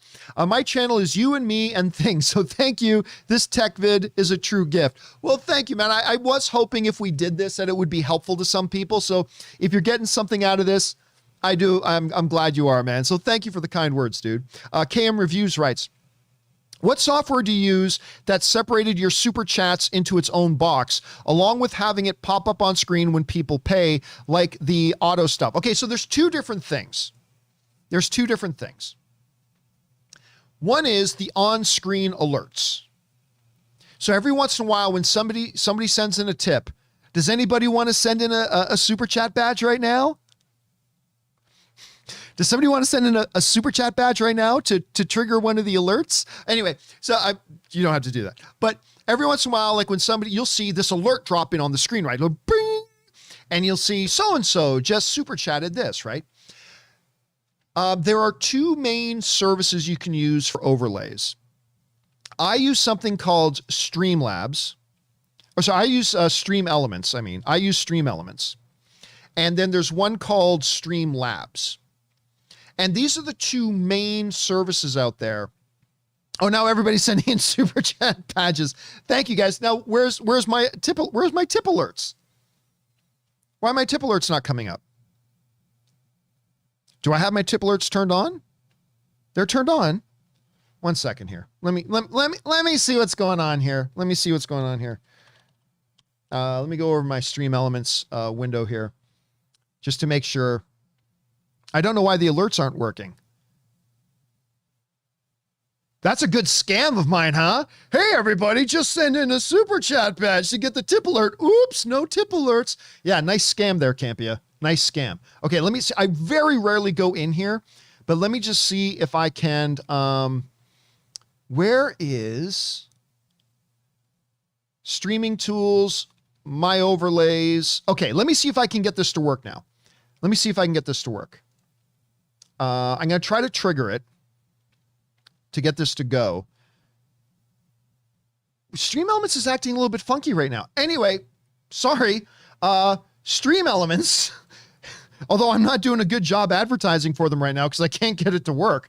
So Stream Elements is my overlays. If you want to know how to do those overlays, those alert overlays, like when you have a new subscriber or a new tip or something like that, Streamlabs or Stream Elements. And Stream Elements is not working for me right now. Why is it not working for me right now? Let me see. Let me try this. Let me see if this will work. Emulate. Emulate tip event. Let me see if this works. It's not working right now. Huh. Sorry, this must be incredibly boring to watch. Let's watch Campea fumble his way through doing this stupid stuff. Let me try this one more time. See if this works. Emulate. Oh, there you go. There. I just emulated it. Okay. I will emulate it again. This time it'll be like pretending somebody just tipped in $50. There we go. So it's an online service. Again, I would recommend just look on YouTube for how to put in alerts, how to put in stream alerts. That's what you're looking for, streaming alerts. And the two main providers are, again, Stream Elements and Streamlabs. So yeah, when you see those things drop down, Stream Elements or Streamlabs automatically detects, whichever service you're using, detects that like a tip was just made or a super chat was just submitted, and it will then trigger an alert that will drop down an alert on my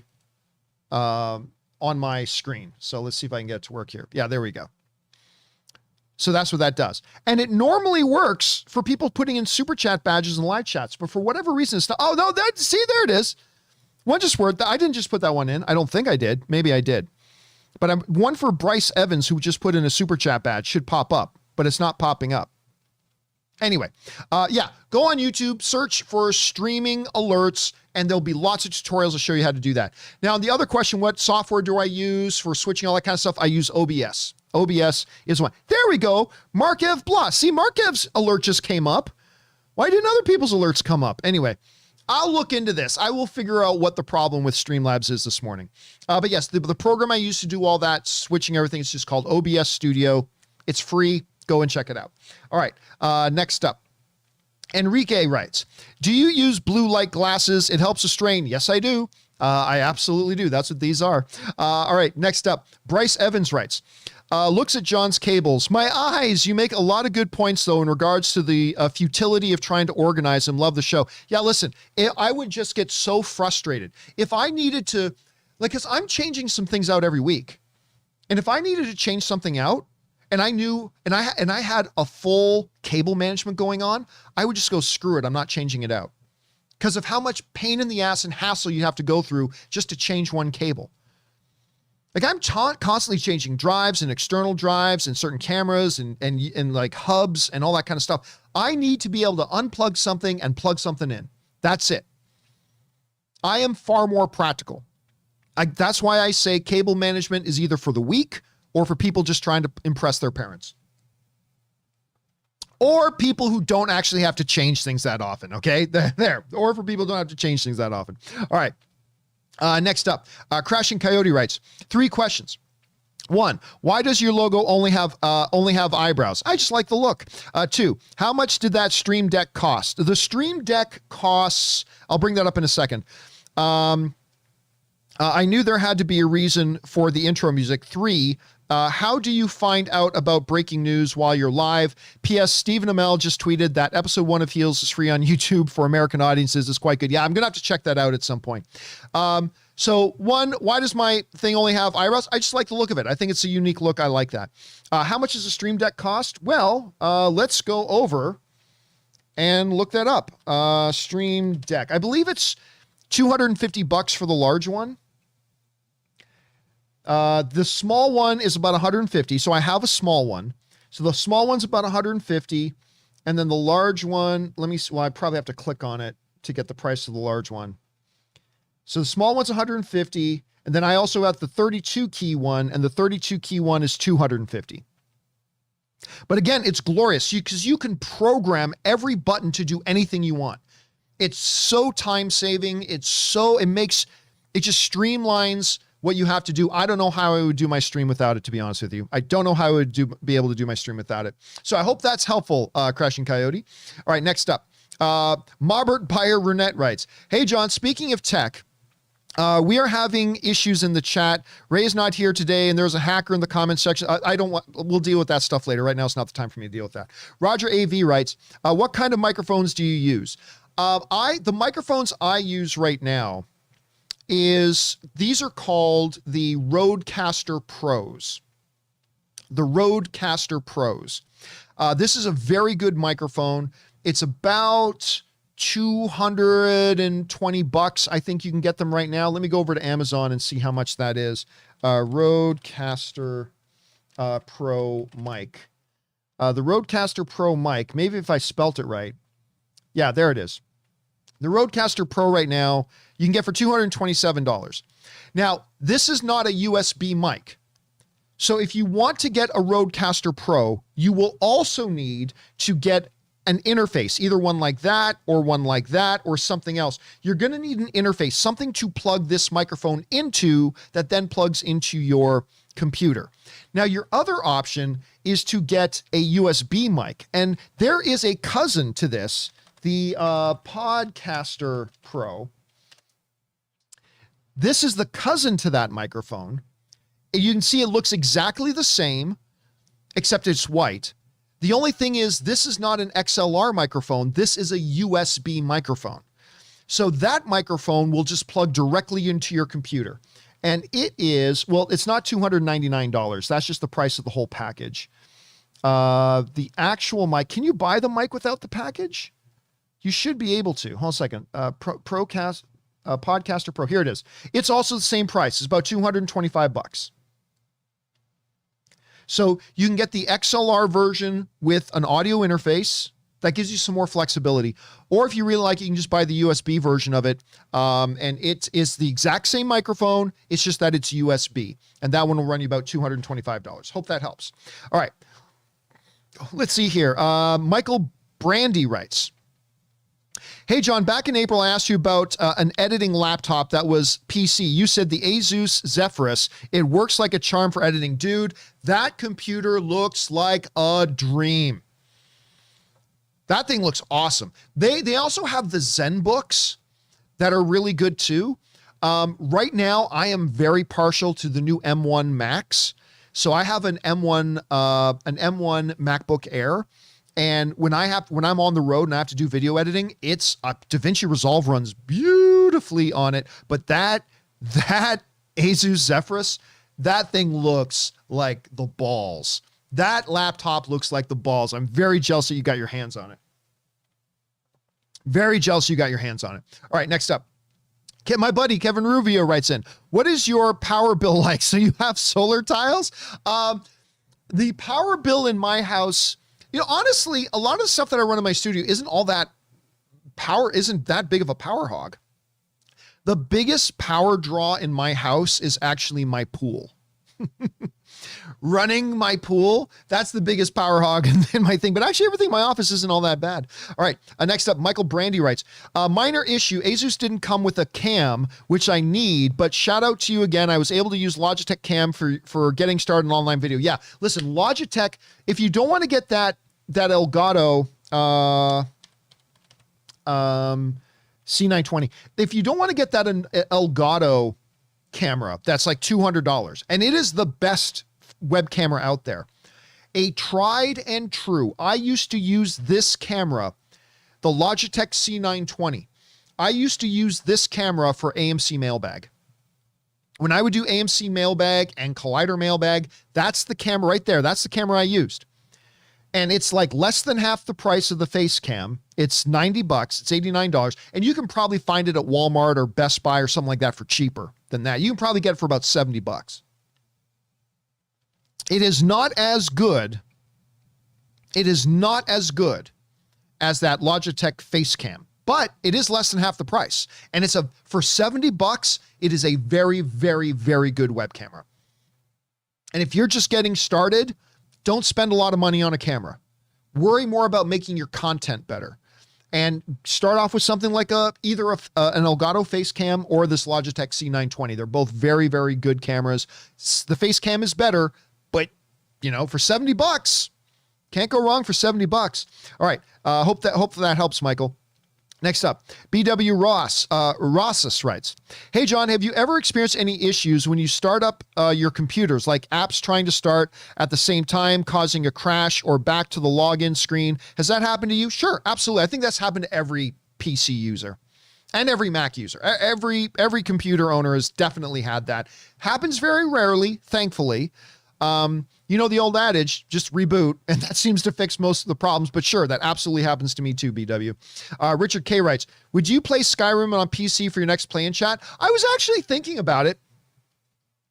I was thinking about getting, firing up Skyrim again. I haven't played Skyrim in years. I was never any good at it, but it's a beautiful game. I'm really trying to find a game I can play for play and chats.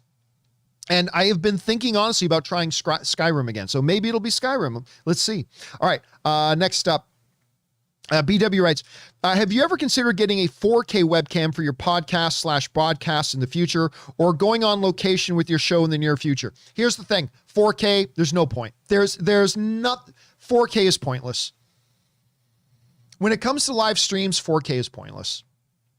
Number one, you're sending your 4K video to YouTube, which is going to compress it anyway. Trying to stream 4K is crazy hard. But if you do everything right, like I have watched my show, which is 1080, 60 frames per second. Most shows do either 30 frames a second or 24 frames per second. I like doing 60. That's why my video looks so smooth. But I put it up. I watched one of my videos on my TV, my 75-inch TV, and then I've opened up another one that was in 4K. You could barely tell the difference. You could, most of the times you couldn't tell the difference. Normally, because I use better cameras, like you can stream in 4K, but if your cameras aren't right, if your lenses aren't right, if your lighting isn't right, it'll still look like crap. It doesn't matter if it's in 4K. I would put my 1080 HD stream quality up against 90% of other streams that use 4K, and I'll say my stream looks better. Because I do the right cameras, the right lenses, the right lights. Just putting in 4K doesn't make it better. 4K webcams generally look like crap. And by the way, that Elgato face cam, the one that is the best on the market, it's 1080. It's 1080. So, I mean, I just have look, 4K is great if you're out of the studio and you're shooting things on location, you're shooting landscapes, and like there's definite advantages to 4K in certain things. But yeah, like I'd say, I will put my camera at 1080, and my camera can do 4K, by the way. This Sony a6400 can do 4K. So I can do 4K if I want, but there's just no point. There's just not really any point. I just don't think 4K is necessary right now. I think I get a fantastic looking image, better than most 4K streams. And so until that changes, I'm not going to worry about it. Not to mention, you're going to take a real hit on your upload. Unless you have real crappy 4K, you're going to take a real hit on your upload speeds. And that is just really important. Anyway, thanks for writing that in. Yeah, but my Sony a6400 at 1080p looks 50 times better than any webcam at 4K. Like 50 times better. Anyway, that's just something to keep in mind. Those numbers can be deceiving. Don't be fooled by, 4K, that means it'll look better. Not true. It can be true in certain circumstances, but generally speaking, it's not true. Anyway, that's just my little hint for that right now. Okay, next up. Again, I'm specifically talking about streaming here. Anyway, Gaz in Fluffy writes, do you ever get nervous during the live show? Never. And were you ever nervous before starting out? Sure. Any tips for beginners just starting out doing pre-recorded videos as opposed to live streams? Well, first of all, I highly recommend, if you're going to get started doing videos, I highly recommend start doing pre-recorded. Live is a whole nother level. Because in pre-recorded, you can edit, you can fix things. If you say something wrong that you wish you didn't say, you can just edit it out. If you accidentally give a wrong answer or whatever, you can edit that out. It's so much easier doing pre-recorded videos. It's so much easier doing pre-recorded videos. It is 1,000 times easier. And so I definitely recommend, when you're getting started out, start off with pre-recorded videos. Get more comfortable. Now, because when you're live, there's no hiding, right? There's no hiding anywhere. When I don't know the answer to a question, I have to say, because you guys see this happen a lot, I got to say on the stream, wow, I don't know, guys. Or, you know what, I'll be honest with you, I'm not familiar with that movie. So you're going to be exposed, whether you're talking about tech or you're talking about fashion or you're talking about lifestyle or you're talking about entertainment or you're talking about whatever, you are going to get exposed for what you do and do not know when you do live. And you're going to get exposed for how good or not good of a communicator you are because you can't edit. And that is why most people in this field are smarter than me and don't do it live. They are so much smarter than me for not doing it live, because you're going to get exposed. You'll be exposed for what you know and don't know. You'll be exposed for how good or bad of a communicator you are. When you have brain farts or whatever, that's going to be live. See, you're going to see me and go, oh guys, what was the name of that thing again? Blah, blah, blah, blah. You don't see other people doing that because they do it pre-recorded and they get to edit. They get to oh shit, and they get to hit pause. What was the name of that guy again? Right. Okay. Start recording again. So-and-so, right? But I can't do that. I'm live. I'm exposed. I'm naked. I'm naked, right? I'm naked. You're exposed. Definitely do pre-recorded first. Definitely do pre-recorded first. And Dion just said something that he's trying to be funny, but he's deadly right. Dion just says in the live chat, an internet can smell your fear. They can. Internet can smell your fear, man. The thing about me is I've always been, you've heard me joke about this before, but it's true.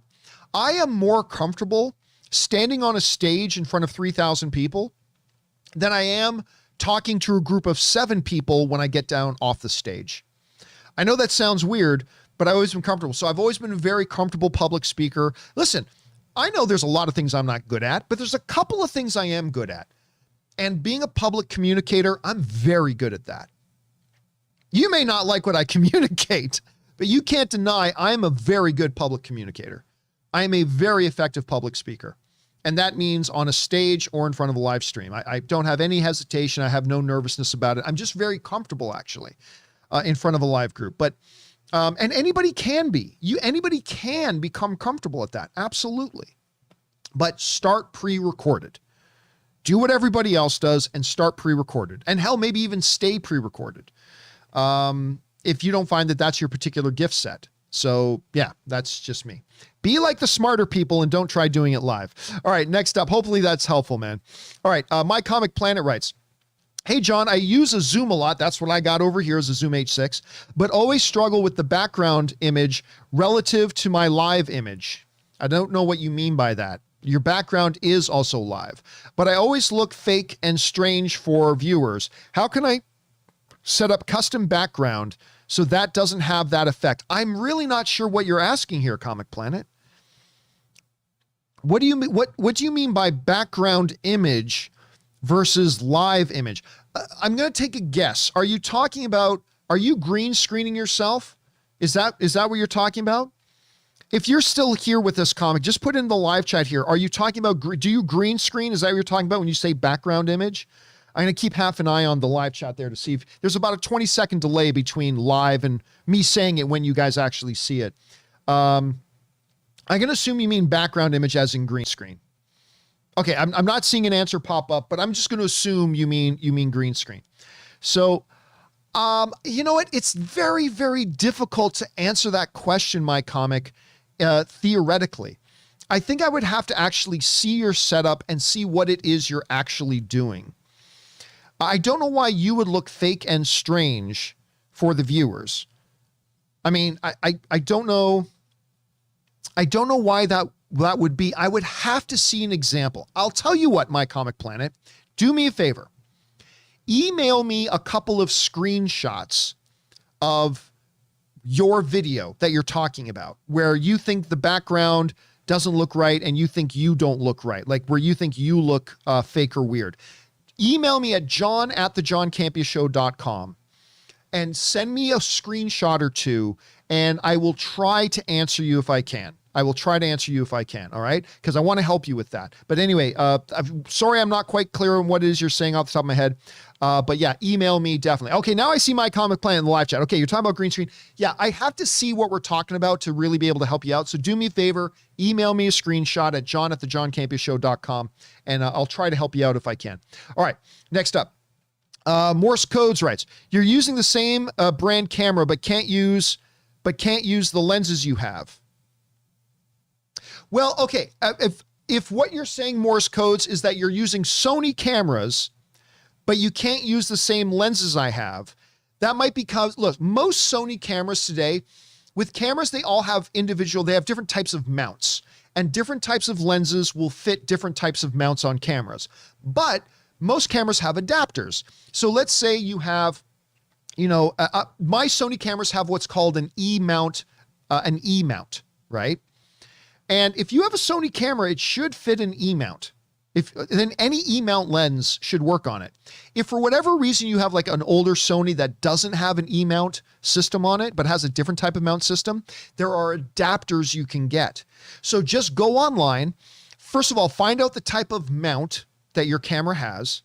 And if you want to use one of my lenses, one of my like Sigma Prime lenses or whatever, look for your mount to E-mount adapter. And you can get them for pretty cheap. So if that's what you're worried about, go and look up for an adapter. But really, as long as it's not a super old Sony camera, most modern Sony cameras use the E-mount system. But again, if you have one that doesn't, just look for an adapter. And it should be able to work for you, no problem. All right. Next up, we got Gray Shot Productions writes, do your colored lights have the option to change color on command from your PC? If not, have you thought about upgrading to that option? They do not have that ability. And considering I never change the colors on my lights because there's no need for that whatsoever, then I am not going to do that. These lights, Nanlite is an incredibly good brand. And the type of light and the control they give me are fantastic. But I'm not a disco show. I don't need my lights going blue, blue. Look at John. Look at now I'm purple. Now I'm red. Woo! Like I don't need that. I need my lights to become perfect. I need to set my lights perfectly. And then I need them to stay exactly like that. Now, Elgato makes lights as well. Elgato, who makes like the capture cards, they make the Facecam webcam, they make the Stream Deck that I use. They also make lights like these Nan lights, but you can control them with your computer. That's cool and everything, but it's completely useless to me, and it should be useless to you as well. You should set your lights so you get them perfect, and then you should never touch them again. unless your lighting environment changes, and then you need to recalibrate. But generally speaking, my bit of advice, other than the disco, do they even use the word disco anymore? I don't know what other word to use. What's the festival they hold in Vegas every year? I can't remember. What's the name of that? The huge rave festival they do in Vegas every year. I cannot remember the EDM. That's right. James Fan knew it. EDM. Yeah. Welcome to the John Campea Show, EDM edition. I don't know what I'm doing. Anyway. Yeah, dude, set your lights, set it and forget it. Don't ever touch them. I will never touch these lights again. So, and this is a beautiful light that they use. So no, but hey, listen, if you're getting started and you want to have that type of control, look into the Elgato lights that they have. And I've heard they're quite good, but I love my Nan lights. I love my Nan lights. Anyway, okay, next up. Murtana says AVN. No, that's a very different kind of event in Las Vegas. AVN is a very, very different kind of event in Vegas. You know, I get invited to the AVNs every year. True story, I do. I get an invitation to the AVNs every year. For those of you who don't know what the AVNs are basically the Oscars for the porn industry. I do not know why I get invited. Like, and I'm not just talking about like, oh, you're somebody who watched porn. You should get, no. It's like I get an official industry invitation from the AVNs every year to go to the AVNs in Vegas. And I don't know why. I have never gone. I am curious though to what an Oscars for the porn industry would look like though. I'm not going to lie. I'm curious. Very curious. Hey, listen, man, this porn industry is like a $18 billion a year industry. So I'm not surprised they have their own thing. All right, let's keep going here. Next up, Richard K writes, can you get a few limited edition John Campea Funko Pops made for your merchandise site ID? By one, I would have you on my shelf. Yeah, I don't think I'd be able to do that. I do have John Campea, one or two John Campea Pops, but they weren't made by Funko. They were actually made by other people. One of them was made by Ray. Ray actually made a Funko Pop set in the box and everything of John and Ann Campea. And it's me and Ann together, and it looks great. And then I've got another fan who actually made a John Campea Funko. But no, Funko does not make John Campea Funko Pops, unfortunately. All right, next up. Let's see here. Jetfire97 just sends in a super chat badge. Jesse Keller, this is probably when I was asking you guys, hey guys, my little scam, send in super chat badges. Jesse Keller, Ben Rayner, Clarkser, Bryce sends in, thank you guys. Mark, thank you for helping me try to test that out. Sorry it didn't work out so well. Mark Vell Blah writes, our home and native land, good Canadian kid here. Good to see you, Mark Vell, my good Canadian kid. Never lose your nerd. Send in a super chat badge as well. Jordan Live writes, does your camera overheat? Thanks for everything. Sometimes it can. Sometimes cameras can overheat. And I have had it happen to me on a couple of occasions. So what I did was this. On this camera here, see that fan? I put a USB fan behind it to constantly blow on the back of the camera. That just makes sure it never overheats. But this camera, it's the same camera. I don't have a fan attached to it, right? No fan. And it's never overheated. And this one probably wouldn't either. But just to be safe, because cameras can sometimes overheat, just to be safe, I do put a fan on it just to make sure it doesn't happen. But like I said, this camera, I have no fan on it. It's the exact same one, exact same camera, and I don't have a fan on it because if it overheats and turns off, it's not a big deal because this one's my main camera. But yeah, and that one's never overheated. And I think this one, out of the hundreds of shows that I've done, it's maybe overheated twice, but I just decided, I'll just make sure it never happens. And I put a little USB fan on it just to make sure that never happens. That's just me being cautious. It's just me being cautious. All right. Good question though. Next up, Harry Hannigan writes, I have a $3,800 Mac, and it's horrible for streaming. Again, the Macs are fantastic for a lot of things. Better than PCs in many things. Live streaming has never really been one of them.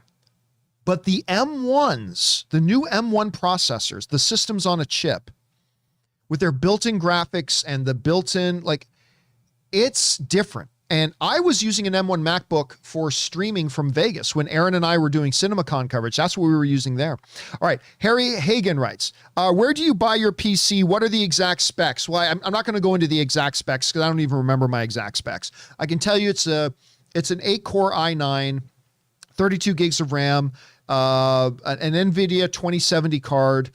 Yeah, I mean, that's the basic gist of it. And I cannot remember if I got it from Digital Storm or if I got it from CyberPower. I either got it from Digital Storm or CyberPower. You know what? I think I did get, that's what it was. My last computer I got from CyberPower, and it's great. It was great. This one I got from Digital Storm. And Digital Storm's a little bit more expensive, but they do make really, really great PCs, and they just go the extra mile with it. So I think it was Digital Storm, but I also, listen, iBuyPower, you can get straight from CyberPower PC or Cyber PC Power, whatever it's called. You can get great systems from there as well. I got this one from Digital Storm. All right. Next up.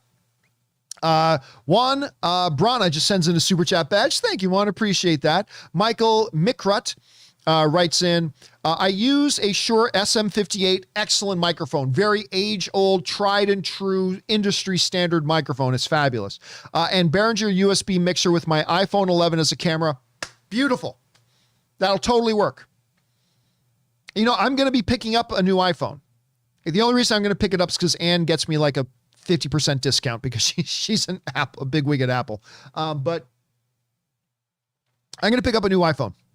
One of the reasons I'm going to get an iPhone, because I'm an Android guy. You guys know this. I am definitely an Android guy. This is the best phone I've ever dreamed of having. This is a Samsung Note 20 Ultra.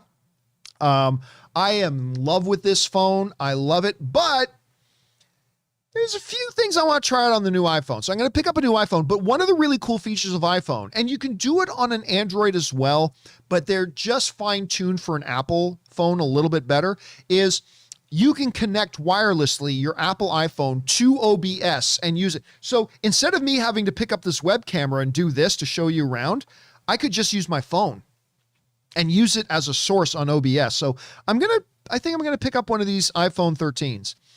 Just to test that out and see how that works. All right. Let's see. Next up. Where are we at? Ben Rayner writes, thanks for the advice a few months ago. I've been using an A6000 and it's been incredible. That's the little brother to the Sony A6400. The A6000 is also fantastic. It takes the same lenses. It's got practically the same body. It's a fantastic camera. I've been using, and it's a little bit cheaper. I've been using an A6000 and it's been incredible. I love it. Going to get a new lens a little bit later, but the one that came with it is perfect for right now. Absolutely. The kit lenses that come with these Sonys is great. Again, I highly recommend if you've got one of these Sony E-mount cameras like the 6000, the Sigma Prime lenses. Mwah! I recommend the 30 millimeter one. You can pick that up for about $300, maybe even a little bit cheaper if you want to buy it used. But if you want the camera really super close to you, get the Sigma 15 millimeter lens. Either way, you're going to be super, super happy. I love that camera. That's a really good pickup, Ben. All right. Almost done, guys. Juan Brana writes, can you talk about your workflow in figuring out which topics make the cut to be a main topic? Also, what made you decide on the blue Campea Classroom? On Campea Classroom, nothing. Honestly, nothing. I literally just, here, I'll bring up the Campea Classroom graphic here for a minute, or the Campea Classroom page here. Okay, so here's the Campea Classroom page. And let's punch in on it a bit. There we go. Honestly, I just wanted a color that was different from the Super Chat color. That's it. I just wanted the Campea Classroom color to be different, and I just picked a dark blue. That's it.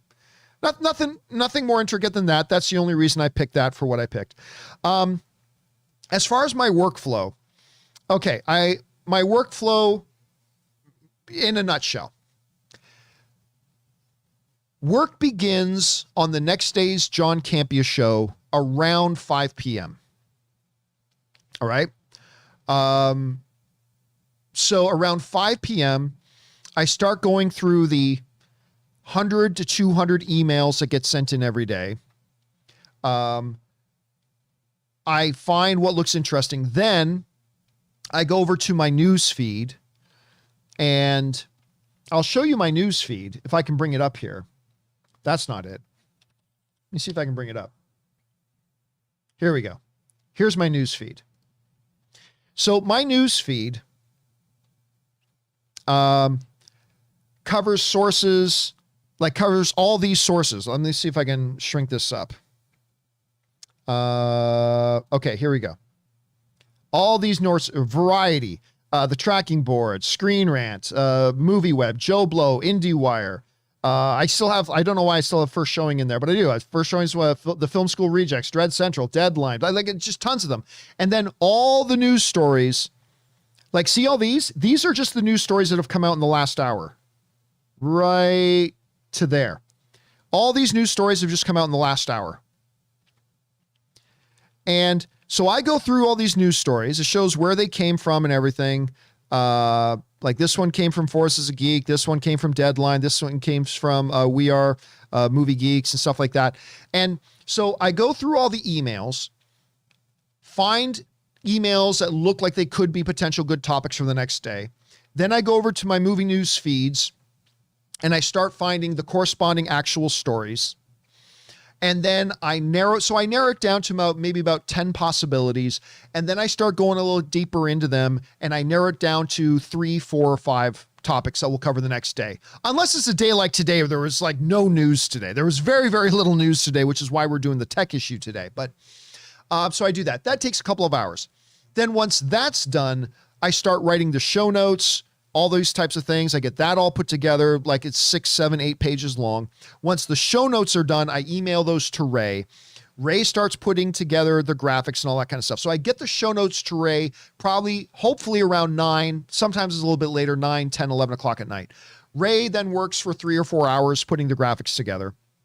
Then the next morning, 5, 6, or 7 in the morning, I get up. I go over if there's any news stories that broke. I start getting OBS set up for the show. Then me and Ann run over to the UFC training center. We usually work out in the mornings over at the UFC gym. Then I get back here probably around 8 o'clock. We go through any news stories. We pick out any off the tops that need to be done. We do a quick check. I hop in the shower quick, come back to my desk. By 9:30, I set up the online video conference with Rob at 9:40 a.m. Rob connects. Rob and I go through our audio and visual checks. And then at 10 a.m., we go live. We go from 10 a.m. to about noon. We finish the show then. At noon, once the show finishes, I take the main show, I chop it up into its individual segments. I get those uploaded and processed onto YouTube. I pull the stills we need for the thumbs. Then I produce the audio version of it that goes up onto the podcast feed and get that up there. And then I am done at about 2 p.m. And then at 5 p.m. is when it all starts again for the next day's show. So from 2 to 5, I can do whatever I want. From 2 to 5. But generally then speaking, at 5 p.m., it starts all over again for the next day. John, can't you ever go out in the evening? Yeah, I do. But when I go out in the evening, that just means I have to stay up later. And I do. And like tonight, Ann and I are going to go see Shang-Chi again. It just means I'm going to have a late night staying up to get all the stuff ready. Well, no, it's Friday. I have no show tomorrow. So yeah, I'm not going to have to stay up late tonight. But normally, if Ann and I are going out in the evening, we got date night or we're going out to the movies or having an event, that's great. It just means I got to stay up extra late that night to get everything ready for Ray to go out the next day. So anyway, yeah, that's a basic run through. I mean, I could go, I'm leaving out a lot of details, but that's just the basic run through. All right. Thanks for that one. Next up, Meshach82 writes, what was your reaction when Sony showed the Wolverine cutscene game coming for PS5? And do you have a PS5? I don't. I have a PS4. I do not have a PS5 yet. I am going to get a PS5 because Anne really wants that Harry Potter game. And my God, I'm going to want that Wolverine game. I thought that looked awesome. It's very, very short little clip, but man, that's Wolverine makes for some great narrative that you can do. So I'm very much looking forward to that, Mishak. All right, Brandon Beal writes, just showing support, live filthy. Thank you, Brandon. I appreciate that very much, man. Iconic Reactions writes, hey, man, how often do you get problems with companies trying to demonize your live stream? Do you mean demonetize your live stream? I want to try it, but is there any tricks to avoid problems? Yeah, it's simple. Don't use copywritten material in your videos. If you want to play music, don't. If you really want to play music, go to a safe source. Like there's a guy I follow online. Let me just see. His name's Harris Heller. Harris Heller is his name. And I like Harris Heller. He's a really good online creator, right? But he created this service. So he does a lot of great videos about YouTubing and creating online content. But he created this service called StreamBeats, where you can go onto StreamBeats and they have they create music that you can play on your live streams completely royalty free and have no fear of getting content strikes or demonetized, stuff like that. So when I do my show, when we're talking about a movie, I will bring up a still image of a movie. I will not play a clip from a trailer because too many people, when you play clips from things, you just heighten your chances of your video getting demonetized. It shouldn't because it's fair use, but then you got to go through all the pain in the ass stuff of getting it remonetized and stuff like that. And that's why I just don't play video clips. To me, images are perfectly good. Just using still images is perfectly good. And also, that guy, yes, also points out, and this is true, that YouTube also has a lot of royalty for your music. Yes, they do have a lot of stuff. They do have a lot of stuff on there. YouTube has a lot of royalty-free music you can use yourself. But then there's things like StreamBeats, and I use a service called Storyblocks. It's not free, but I pay for the service Storyblocks. But then they've got tons of music that I can use in my videos for totally royalty-free, and I don't have to worry about anything. Just be very, very careful. Don't use, you're good. Don't use copywritten material. If you don't, you're going to be fine. And, don't be an asshole. Don't be an asshole because that could get you demonetized too. So just be careful. All right. Next up, Kevin Rubio writes, my buddy Kevin Rubio, I may have found you some go-go dancers. Call me. I listen, I need the help, man. I need the help. I will give you a call and see what you can see if you found out anything for me. All right. Richard K writes, John, just one question, a bit off topic, but I know you're the occasional WWE viewer. Have you seen any AEW? And if so, your thoughts? And did you see CM Punk's return? Somebody asked me the exact same question on yesterday's show. I answered this on yesterday's show. I have watched some AEW. They have a great product. They have it's in some ways is better than the WWE. I did not see CM Punk's return though. My buddies all told me that it was like a huge pop, like one of the biggest pops they've ever heard from an audience. At some point I will go and watch that. All right. John Salvi writes, can you display your Cap hot toy in the background? Well, it's still in its box. I haven't taken it out of the box yet. So I'm going to wait till my buddy Ryan can come over. You know what I'm really waiting for? I'm going to set up some display cases in the background and I'm going to put a few hot toys in there. So I'm going to keep my Captain America Infinity War version in the box until I'm ready to set up the display. All right. My friend Connie Chang sends in a super chat badge. Thank you, Connie. Appreciate that. And I hope you're doing well, Connie, by the way. K Major writes, can sports footages get copyright strikes claims? Yes, they can. There are exceptions to everything, but absolutely, yes, they can. You want to play it safe. Don't use copyrighted material. Jose Garcia says, how many inches? I'm going to assume you're not talking about, I'm assuming you're not talking about me personally because that number would overwhelm you. I assume you mean my monitors. And my monitors are, I will bring this up and I don't want to overwhelm you. This monitor is a 27-inch monitor. This is a 32-inch monitor. That is a 32-inch monitor. That is a 50-inch TV. So 27, 32, 32, 50-inch TV.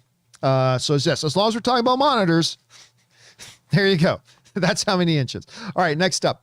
And this is the last one today. Last one today, guys, and I'll be honest with you, this went a lot longer than I thought. I thought we might be doing this for like 45 minutes, but thank you, guys. Never Lose Your Nerd writes, love this, John, and hope you do more. Go Rams and bring on the filthy. Well, thank you so much, man. I totally appreciate that. And guys, don't send any more because we're done. That's it. That'll do it for today's Friday's installment of the John Campea Show, our special little behind-the-scenes tech issues. I hope that gives you guys a better idea about what goes into making a John Campea Show every day, and the process we use and the technology that we use. Hopefully you guys not only have a better idea about how I do things, but maybe that's giving you some inspiration for how you guys can do some of the things on your own as well. I certainly hope it is. I hope you guys have found this helpful. Guys, thank you to everybody for joining us here today. I know this wasn't one of our normal shows, but we'll get back to that on Monday. A big special thank you to all you guys who sent in the tips and the questions and the super chat badges to support the show. Guys, thank you so much for supporting our channel. We only are able to do the show because you guys support us. So thank you for that very, very much.